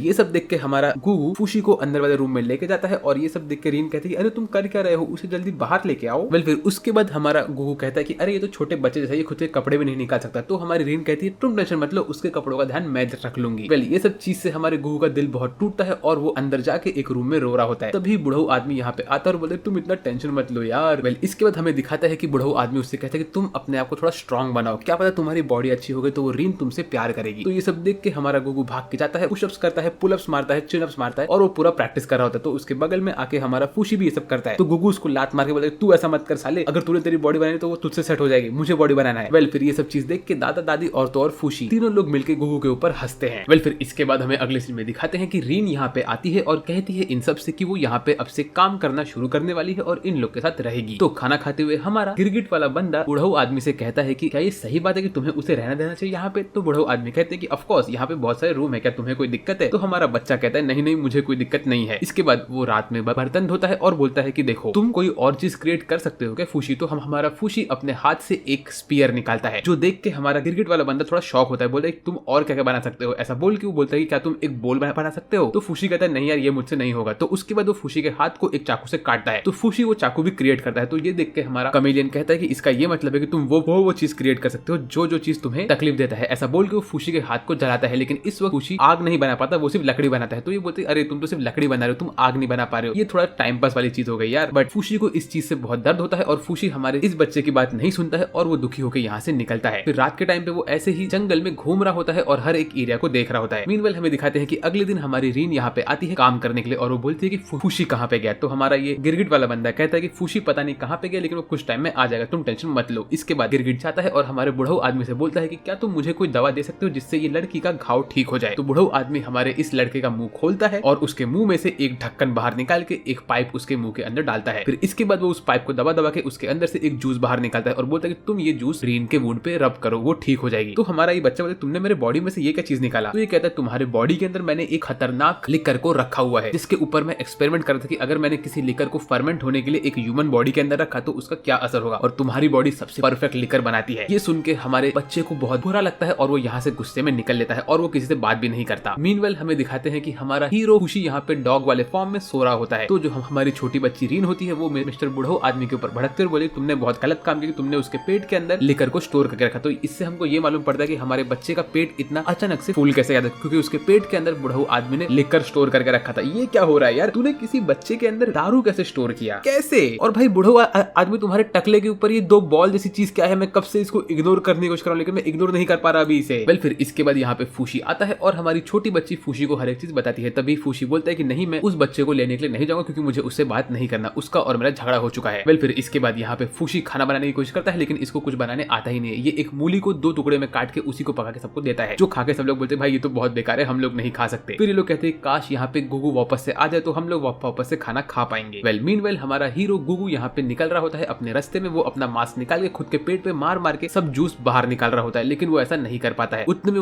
वापस से अपने पुराने वाले उसी टेंट पे जाता है और वहां जाके सो जाता है। बोलता है कि मैं किसी डॉक्टर के पास जाऊंगा और उससे कहूंगा कि वो मेरे पेट में से सबका सब जूस बाहर निकाल दे। फिर वो ऐसे ही पूरे मार्केट में घूमता है और सब लोग उसको देख के डर रहे होते हैं। फिर रात के टाइम पे वो जाता है उसके मास्टर के पास जिसके पास पहले वो खेती करता था और उसके मास्टर कहते हैं गुगू अच्छा है कि तुम वापस आ गए, अब तुम मेरे पास वापस से काम कर सकते हो। फिर गुगू यहाँ पे खेती करता है, रात में वापस से वो खाना खाता है मास्टर के घर पे और मास्टर उससे पूछते हैं कि बेटा तुम यहाँ पे कब से अकेले कर क्या रहे हो। तभी गुगू सबको बोलता है कि उसका सर असल में इंजर्ड हो गया इसीलिए उसने ये मास्क पहन के रखा है। तो मास्टर उससे कहते हैं कि अगर तुम चाहो तो तुम मेरे साथ मेरे फैमिली में रह सकते हो, जो सुन के गुगू को बहुत अच्छा लगता है। लेकिन प्रॉब्लम ये होता है कि जो यहाँ पे मास्टर का बेटा होता है उसको ये चीज बिल्कुल पसंद नहीं थी। वो कहता है कि ये मास्टर हमारे साथ नहीं रहेगा, ऐसा कह के वो गुगू को अपने आप से दूर करता है। जो सुन के गुगू यहाँ से चुपचाप निकल लेता है और बोलता है कि मास्टर ये बात सच है, पहले मैं इन लोग को मेरा असली चेहरा दिखाता हूँ, अगर इन लोगों ने मेरे असली चेहरे को देख के एक्सेप्ट किया तो मैं यहाँ पे रुकूंगा। लेकिन जैसे सब लोग हमारे बच्चे का असली चेहरा देखते हैं तो वो लोग टेंशन में आते हैं और रात के टाइम पे गुगू यहाँ से चुपचाप निकल लेता है और वो बहुत दुखी होता है। वो यहाँ से जा रहा होता है कि तभी 3-4 बच्चे यहाँ पे आते हैं और हमारे गुगू के ऊपर हमला करके उसका मास्क पानी में फेंक देते हैं और बोलते हैं कि भागो भाई ये एक मॉन्स्टर है। फिर बेचारा छोटा बच्चा जाता है पानी में से उसका मास्क निकालने के लिए, लेकिन वो मास्क को उठा के फेंक देता है, बोलता है कि मुझे इस चीज की जरूरत नहीं है। इसके बाद वो फ्रीली मार्केट में घूमता है और सब लोग उसके असली चेहरे को देख के डर रहे होते हैं। यहाँ तक कि वो मास्टर के पास जाता है काम करने के लिए। मास्टर बहुत खुश होते हैं, बोलते हैं कि बेटा तुम मेरे पास जब तक चाहो तब तक काम कर सकते हो। मीनवाइल फूशी सारा का सारा काम घर पे कर रहा होता है। वो साफ सफाई करता है और हमारे बुढ़ऊ अंकल के टकले पे कपड़ा फेंकता है। खाना बनाने के लिए वो 2 मुट्ठी नमक डाल देता है खाने के अंदर, जो कि पूरे खाने की वाट लगाता है। खेती करते हुए सारे के सारे क्रॉप्स को बर्बाद भी कर देता है। ये सब देख के वो साफ सफाई नहीं कर पाता, कुछ नहीं कर पाता और फिर वो जाता है दादी के पास। दादी से कहता है दादी क्या आप प्लीज मुझे खाना बनाना सिखा सकती हो और साफ सफाई करा सकती हो। तो दादी कहती है नहीं मैं ये सब तुम्हें नहीं सिखाऊंगी, तुम जाओ और गुगू के साथ जाकर ये सब सीख के आओ। तो हमारा फूशी कहता है कि मुझे ऐसा नहीं करने को आएगा, लेकिन वो जाता है गुगू से मिलने के लिए। मीनवाइल यहाँ पे हमारा गुगू आराम से खेती कर रहा होता है और सब बच्चे लोग उसको देख के छेड़ रहे होते हैं। फिर वो रात के टाइम पे जाता है अपने रूम पे सोने के लिए, जहाँ पे वो बैठ के अपना एक्सरसाइज कर रहा होता है। तभी उसके ऊपर मास्टर का बेटा पानी फेंक के मारता है, बोले कल से तुम काम करने मत आना, तुम्हारे वजह से मेरा नाम बहुत खराब हो रहा है और मुझसे कोई बात नहीं कर रहा। मेरे पापा बहुत अच्छे हैं लेकिन तुम्हें उनके अच्छाई का फायदा नहीं उठाना चाहिए। ये देख के गुगू को बहुत बुरा लगता है और वो जाता है जब काम करने के लिए तो वो काम नहीं करता, चुपचाप मास्टर को दूर से देख के निकल लेता है। उसके पास सिर्फ 3-4 रुपए बचे होते हैं। फिर वो रास्ते में घूम घूम के लोगों से काम मांग रहा होता है, लेकिन सब लोग उसको देख के डर रहे होते हैं। फिर ऐसे ही वो अकेला बैठा होता है और उसके हाथ में रीन की पुरानी वाली अंगूठी आती है। तो वो सोचता है कि उसे ये अंगूठी बेच के अच्छा खासा पैसा कमा लेना चाहिए। तो वो ये अंगूठी बेचने जाता है, लेकिन जैसे ही वो उस आदमी के पास जाता है तो वो आदमी इसको थोड़ा शक वाले नजर से देखता है। तो हमारा गुगू यहाँ से भाग लेता है और वो बोलता है कि मैं ये अंगूठी अपने पास क्यों रख रहा हूँ। ऐसा बोल के वो जब आगे बढ़ रहा होता है तो उसे दिखता है कि उसका भाई एक कोने में पड़ा हुआ रहता है। तो वो अपने भाई के पास जाता है, उसके हाथ में ये अंगूठी रखता है और बोलता है भाई तुमने मुझे छोड़ दिया लेकिन मैं तुम्हें छोड़ के नहीं जाऊंगा, तुम ये लो ये अंगूठी बेच के अपनी जिंदगी जी लो। ऐसा बोल के यहाँ से गुगू निकल लेता है और रात के टाइम में बारिश में चल चल के जा रहा होता है, अपने रूम में सो रहा होता है कि तभी यहाँ पे 2 गुंडे आते हैं और वो हमारे गुगू को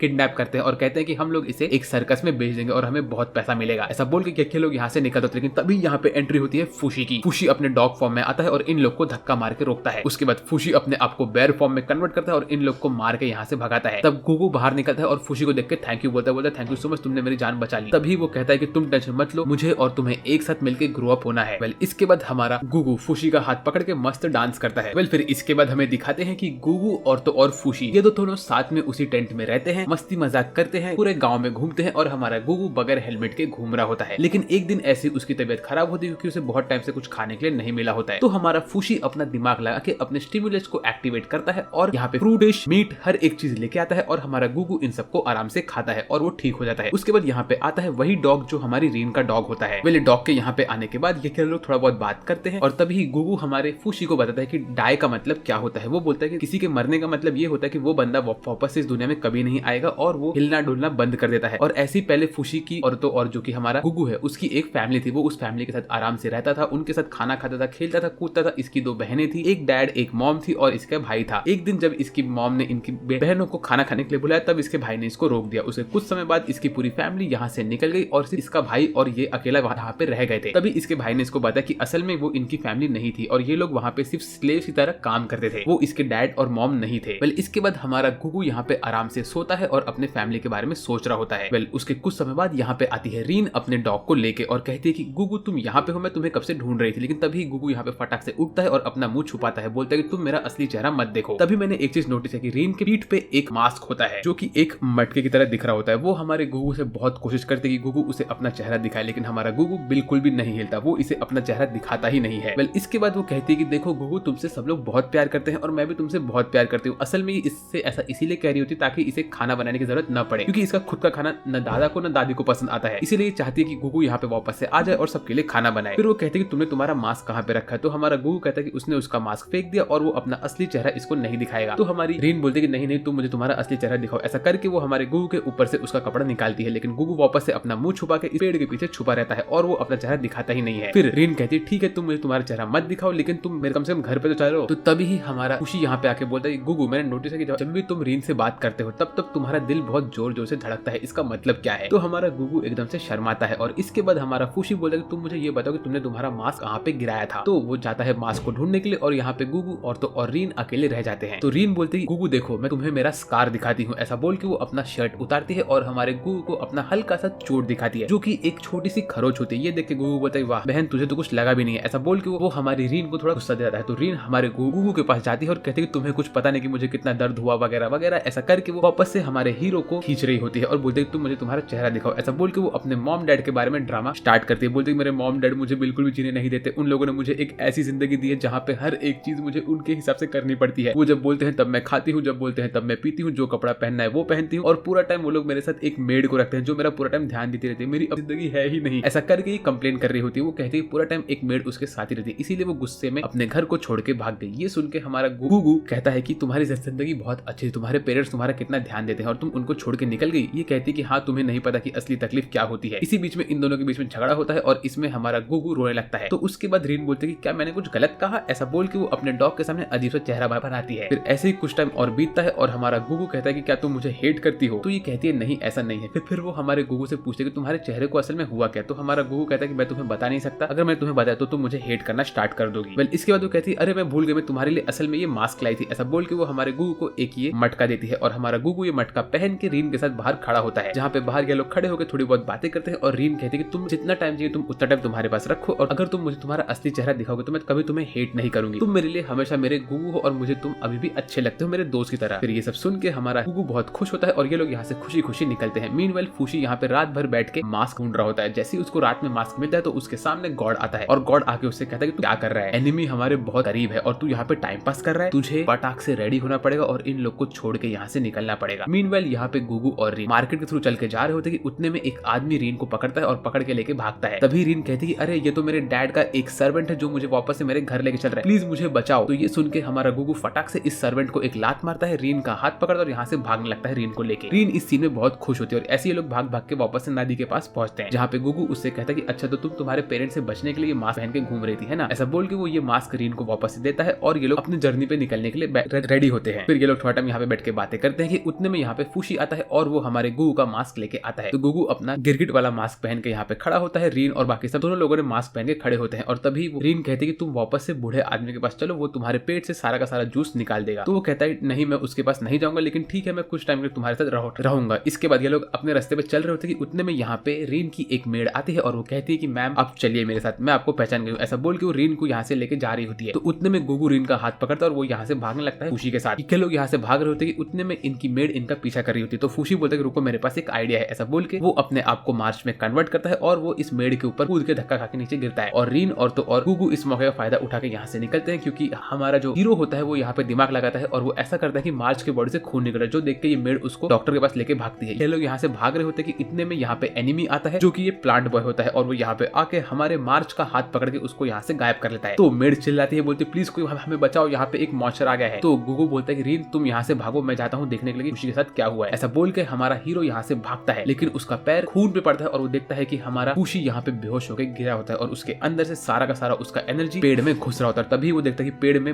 मार्च के दिखने वाला एक एनिमी होता है और उसको देख के गुगू टेंशन में आता है। इसके बाद ये प्लांट वाले ने तो मार्च का फॉर्म ले लिया है और वो हमारे गुगू के ऊपर हमला करती है, लेकिन तभी फूशी अपने फूशी वाले फॉर्म में आता है और वो यहाँ पे एक स्पीयर बना के हमारे गुगू को बचाता है और बोलता है गुगू तुम भागो यहाँ से, मुझे इससे लड़ना पड़ेगा। लेकिन गुगू यहाँ पे खड़ा रहता है, बोलता है कि नहीं मैं तुम्हें नहीं छोड़ूंगा, क्योंकि ट्री वाला मॉन्स्टर वही है जिसके बारे में तुमने मुझे पहले बताया था। उतने में ये मॉन्स्टर एक चक्र बनाता है और हमारे दोनों के दोनों बॉयज को इसके अंदर पकड़ के दबाता रहता है। बट हमारा फूशी इसको धक्का मार के अपने आप को बेयर फॉर्म में लेके आता है और बेयर वाले फॉर्म से उस चक्र को तोड़ के यहाँ से भागता है। उसी मौके का फायदा उठा के हमारा गुगू स्पीयर लेके मारता है इस प्लांट बॉय के टकले पे, लेकिन इसको कुछ नहीं होता और वो हमारे गुगू को पकड़ के खींच के दूर फेंकता है, जो देख के फूशी हमारे गुगू को बचाने के लिए भागता है। लेकिन इतने में प्लांट बॉय फूशी के ऊपर से एक और फॉर्म चोरी करता है। दूसरे सीन में हमें दिखाते हैं कि गुगू के मुंह से सारा का सारा जूस निकल रहा होता है और वो बोलता है मैं क्या करूं। तभी उसके पीछे आग लगी होती है और उसको दिमाग में आता है कि अगर उसने ये लिकर यूज किया फायर के साथ तो वो इस प्लांट बॉय को मार सकता है। तो वो ये लकड़ी लेके भागता है और वो इस प्लांट बॉय के पीछे खड़ा होता है अटैक करने के, लेकिन उसके मुंह से बिल्कुल भी जूस नहीं निकलता क्योंकि सारा का सारा जूस खत्म हो चुका होता है। मीनवाइल यहाँ पे खुशी अपने डॉग फॉर्म में आता है और हमारे गुगू को लेके धक्का मार के बोलता है गुगू तुम भाग यहाँ से वरना मैं तुझे भड़क जाऊंगा। इतने में ये प्लांट बॉय इन लोग के ऊपर हमला करता है और गुगू यहाँ से निकलता है और बोलता है कि मैं कुछ टाइम में आऊंगा तुम्हारा हमारा हेल्प करने के लिए। गुगू यहाँ से भाग रहा होता है वापस से बूढ़े आदमी के पास जाने के लिए, लेकिन उसकी पूरी बॉडी लाल होती है क्योंकि जो उसके अंदर से जूस निकला होता है वो सबका सब जूस उसके सर पे चढ़ चुका होता है। तो वो ड्रंक होकर यहाँ पे भाग रहा होता है। वो अपने घर पे पहुंचता है तो देखता है कि यहाँ पे रीन के पेरेंट्स ने उसे पकड़ लिया होता है और वो उसे घर लेके जा रहे होते हैं। इतने में रीन बोलती है कि इस लड़के की इसमें कोई गलती नहीं है, आप लोग प्लीज गुगू के ऊपर हमला मत करो। उतने में गुगू चाहता है हमारे बूढ़े आदमी के पास, उससे बोलता है कि अरे बूढ़ा आदमी मुझे सारा का सारा जूस दे, तेरा सबसे पावरफुल वाला जूस, मुझे बहुत जरूरत है उसकी। ऐसा बोल के वो इससे भीख मांग रहा होता है, लेकिन हमारा बूढ़ा आदमी ये सब नहीं सुनता है और रीन के पेरेंट्स बोलते हैं कि ये बच्चा कितना खराब है, तुम्हें इसके साथ नहीं रहना चाहिए। लेकिन तभी ये कहता है कि अरे उशी तो जंगल में एक पेड़ वाले मॉन्स्टर के साथ लड़ रहा है और उसे बचाने के लिए मुझे जूस चाहिए। ये सुन के हमारी दादी कहती है कि बुढ़ऊ फटाक से इसे जूस दे, फूशी खतरे में है। तो बुढ़ऊ फटाक से अपना जूस हमारे गुगू के बॉडी के अंदर भरता है और गुगू ये सारा का सारा जूस लेके बोलता है कि अब मुझे जाके फूशी को बचाना है। इतने में यहाँ पे हमारी छोटी लड़की झगड़ा कर रही होती है अपने पेरेंट्स के साथ और कहती है कि प्लीज मुझे यहीं पे रुकने दो। तभी फूशी को बचाने के लिए हमारा गुगू आगे निकलता है और बोलता है कि अरे अंकल इसको यहाँ पे रहने दो, ये यहाँ पे अच्छे से रह रही है। तो हमारी रीन हमारे गुगू के पीछे छुप के कहती है कि हाँ मुझे यहाँ पे ही रहना है। इतने में गुगू बोलता है कि अरे मैं जा रहा हूँ यहाँ से फूशी को बचाने के लिए, लेकिन हाँ अगर तुम इसकी शादी कराने की बात कर रहे हो तो इतनी बात ध्यान में रखो कि रीन से इस दुनिया में सबसे ज्यादा प्यार मैं ही करता हूँ। ये सुन के रीन ब्लश करती है और गुगू यहाँ से निकल लेता है। उतने में रीन यहाँ से जा रही होती है कि हमारी दादी सिग्मा मूव करती है, वो डोर पे खड़ी होती है और बोलती है कि तुम में से कोई भी नहीं जाएगा। गुगू यहाँ पे पहुंचता है अपना आग वाला डंडा लेके और वो देखता है कि उसके सामने बेयर फॉर्म में फूशी होता है, लेकिन असल में ये फूशी नहीं, ये तो ट्री बॉय होता है। जो देख के गुगू टेंशन में आता है और ट्री बॉय हमारे गुगू के ऊपर हमला करता है। गुगू इसके अटैक को डॉज करता है लेकिन दूर जाके गिरता है। उतने में गुगू के हर जगह से आग लगी रहती है, तो वो अपने मुंह से फ्लेम वाला अटैक मार के इस ट्री बॉय को जलाता है और पूरे के पूरे जंगल में आग लग चुकी होती है। यहाँ पे गुगू ने सिग्मा मेल वाला मूव किया, पूरे जंगल में आग लगाई है और सब लोग ये दूर से देख रहे होते हैं। तभी वो रोने लगता है, बोलता है कि प्लीज मेरा भाई कहाँ है, प्लीज फूशी को ढूंढ दो, फूशी तुम तो इमॉर्टल थे, तुम तो मर नहीं सकते, प्लीज फूशी वापस आ जाओ। ऐसा करके वो रो रहा होता है। तभी हमें दिखाते हैं कि जब ये ट्री बॉय जल चुका होता है तो उसके अंदर से एक स्पिरिट और डीएनए बाहर निकलता है जो कि सब उड़ के जाता है और एक पत्थर पे लगता है। ये वही पत्थर होता है जो स्टार्टिंग में ऑर्ब कन्वर्ट हुआ होता है पत्थर में और फिर फूशी यहाँ पे धीरे धीरे रीजनरेट होने लगता है हमारे गुगू के हाथ से। वो ये पत्थर से कन्वर्ट होकर डॉग फॉर्म में आता है और ये दोनों के दोनों भाई मिलके एक दूसरे पे बहुत खुश होते हैं। लेकिन हमारा फूशी पता नहीं क्यों लेकिन गुगू के हाथ को काटता है और उसको थैंक यू बोलता है। मीनवाइल गॉड कहता है कि फूशी तुम बहुत नसीब वाले थे कि इस बार तुम बच गए, बट हमारा एनिमी बहुत खतरनाक है। इसके बाद सुबह के टाइम पे ये दोनों के दोनों भाई घर पहुंचते हैं। यहाँ पे सब लोग मिलकर मस्त खाना खाते हैं, यहाँ तक कि रीन की फैमिली भी यहाँ पे होती है। यहाँ पे गुगू ने सबके लिए खाना बनाया होता है और गुगू हमारे बूज मैन से जो कि बुढ़ऊ आदमी होता है उससे बात नहीं करता है गुस्से में। इसके बाद जो रीन के पेरेंट्स होते हैं वो भी खाना खा के बोलते हैं भाई बेटा तुम्हारा खाना तो बहुत अच्छा है, तुम सबसे अच्छा कुकिंग करते हो। इसके बाद हमारी रीन थोड़ा बहुत फ्लर्ट करती है गुगू के साथ। मीनवाइल यहाँ पे हमारा जो फूशी होता है वो बाहर गॉड से बात कर रहा होता है। गॉड उससे कहता है कि तुम्हें एक जगह पे पूरा टाइम नहीं रुकना चाहिए, अब तुम यहाँ से निकलो और दूसरी जगह पे जाओ। जो तुम्हारे एनिमी है उनका नाम मैंने रखा है नॉकर्स, और ये जो नॉकर लोग है ये लोग बहुत खतरनाक है। ये लोग बार बार सीख के आगे आएंगे हम लोग के साथ फाइट करने के लिए और तुम्हें इन्हें हराना ही पड़ेगा वरना ये लोग हम लोग को मार सकते हैं। तो फूशी चाहे कुछ भी हो जाए तुम्हें इन सब से बच के रहना है और यहाँ से निकलना है। तभी हमारा फूशी कहता है कि नहीं, मैं और गुगू साथ में रहेंगे और हम लोग साथ में मिलकर इन सब नॉकर्स को मारेंगे। इतने में गुगू यहाँ पे आता है और गॉड यहाँ से निकल लेते हैं और गुगू को ये गॉड नहीं दिखते हैं। उसके बाद फूशी गुगू और बाकी लोग मिलकर घर में घुसते हैं। तभी रीन इनसे कहती कि ये अपने पेरेंट्स के साथ घर पे जाएगी और वापस यहाँ पे नहीं आएगी कुछ टाइम तक, क्योंकि अगर ये नहीं गई तो यहाँ से इसके पेरेंट्स नहीं निकलेंगे। इसके बाद फूशी और तो और रीन इनके बीच में अच्छी दोस्ती हो गई होती है और गुगू भी बहुत खुश होता है। उसके बाद जब ये निकलती है तो निकलते हुए कहती है बाय गुगू, तुमसे मिलकर मुझे बहुत अच्छा लगा और मैं तुमसे मिलने के लिए वेट करूंगी। तो हमारा गुगू ब्लश करता है। इसके बाद हमें अगले सीन में दिखाते हैं कि 4 साल बीत चुके होते हैं और हमारा गुगू एक बड़ा सिग्मा मेल बन चुका होता है। भाई की बॉडी देखो यार, ये बंदे की बॉडी क्या खतरनाक हो गई है। और फिर गुगू ने जिंदगी भर पूरे 4 साल मेहनत कर करके ये बॉडी बनाई होती है और ये ऐसे ही पूरा काम काज कर रहा होता है कि रीन इससे मिलने के लिए आती है और रीन भी बड़ी हो चुकी होती है। रीन यहाँ पे आके गुगू के साथ फ्लर्ट करती है, मस्ती करती है और पूछती है कि फूशी कहाँ पे है। फिर सब लोग मिलकर खाना खाते हैं और हमारा फूशी बाहर बैठा होता है। वो पानी के पास अपना मुंह देख रहा होता है तो हमें ये देखने मिलता है कि फूशी की भी बॉडी बड़ी हो चुकी है और तो और उसकी दाढ़ी उग गई है। यहाँ पे फूशी और तो और गुगू दोनों ही खुशी खुशी बात कर रहे होते हैं भाइयों के जैसे और सब लोग मिलकर खुशी खुशी खाना खा रहे होते हैं। लगता है हैप्पी एंडिंग हो गई है ना? नहीं, क्योंकि अभी इसके बाद इस एनिमे में एक ऑल आउट वॉर होने वाला है। सब के सब ट्री बॉयज आने वाले हैं फूशी के ऊपर अटैक करने के लिए और बहुत सारे ट्विस्ट एंड टर्न्स होने वाले हैं। तो अगर आप लोग को वो सब चीजें मिस नहीं करना तो चैनल को सब्सक्राइब करो, क्योंकि इसका सेकंड पार्ट में बहुत जल्दी लेके आऊंगा और इस एनिमे के टोटल 4 पार्ट्स है। तो अगर आपको 4 के चारों पार्ट देखने हैं तो चैनल को सब्सक्राइब करो, वीडियो को लाइक करो और तो और मुझे कमेंट करके बताओ ये वाला वीडियो कैसा लगा। वेल आज के लिए मेरे तरफ से बस इतना ही। मेरा नाम है सासबेट और मैं बात करूँ सबसे अगले वीडियो में। और हाँ, मैंने डिस्क्रिप्शन में लिंक दिया है सोलो लेवलिंग के एपिसोड नंबर 3 का, जो कि मेरे सीरो चैनल पे अपलोडेड है, तो उसे देखना मत भूलना। और आज के लिए मेरे तरफ से बस इतना ही। तब तक के लिए बाय बाय।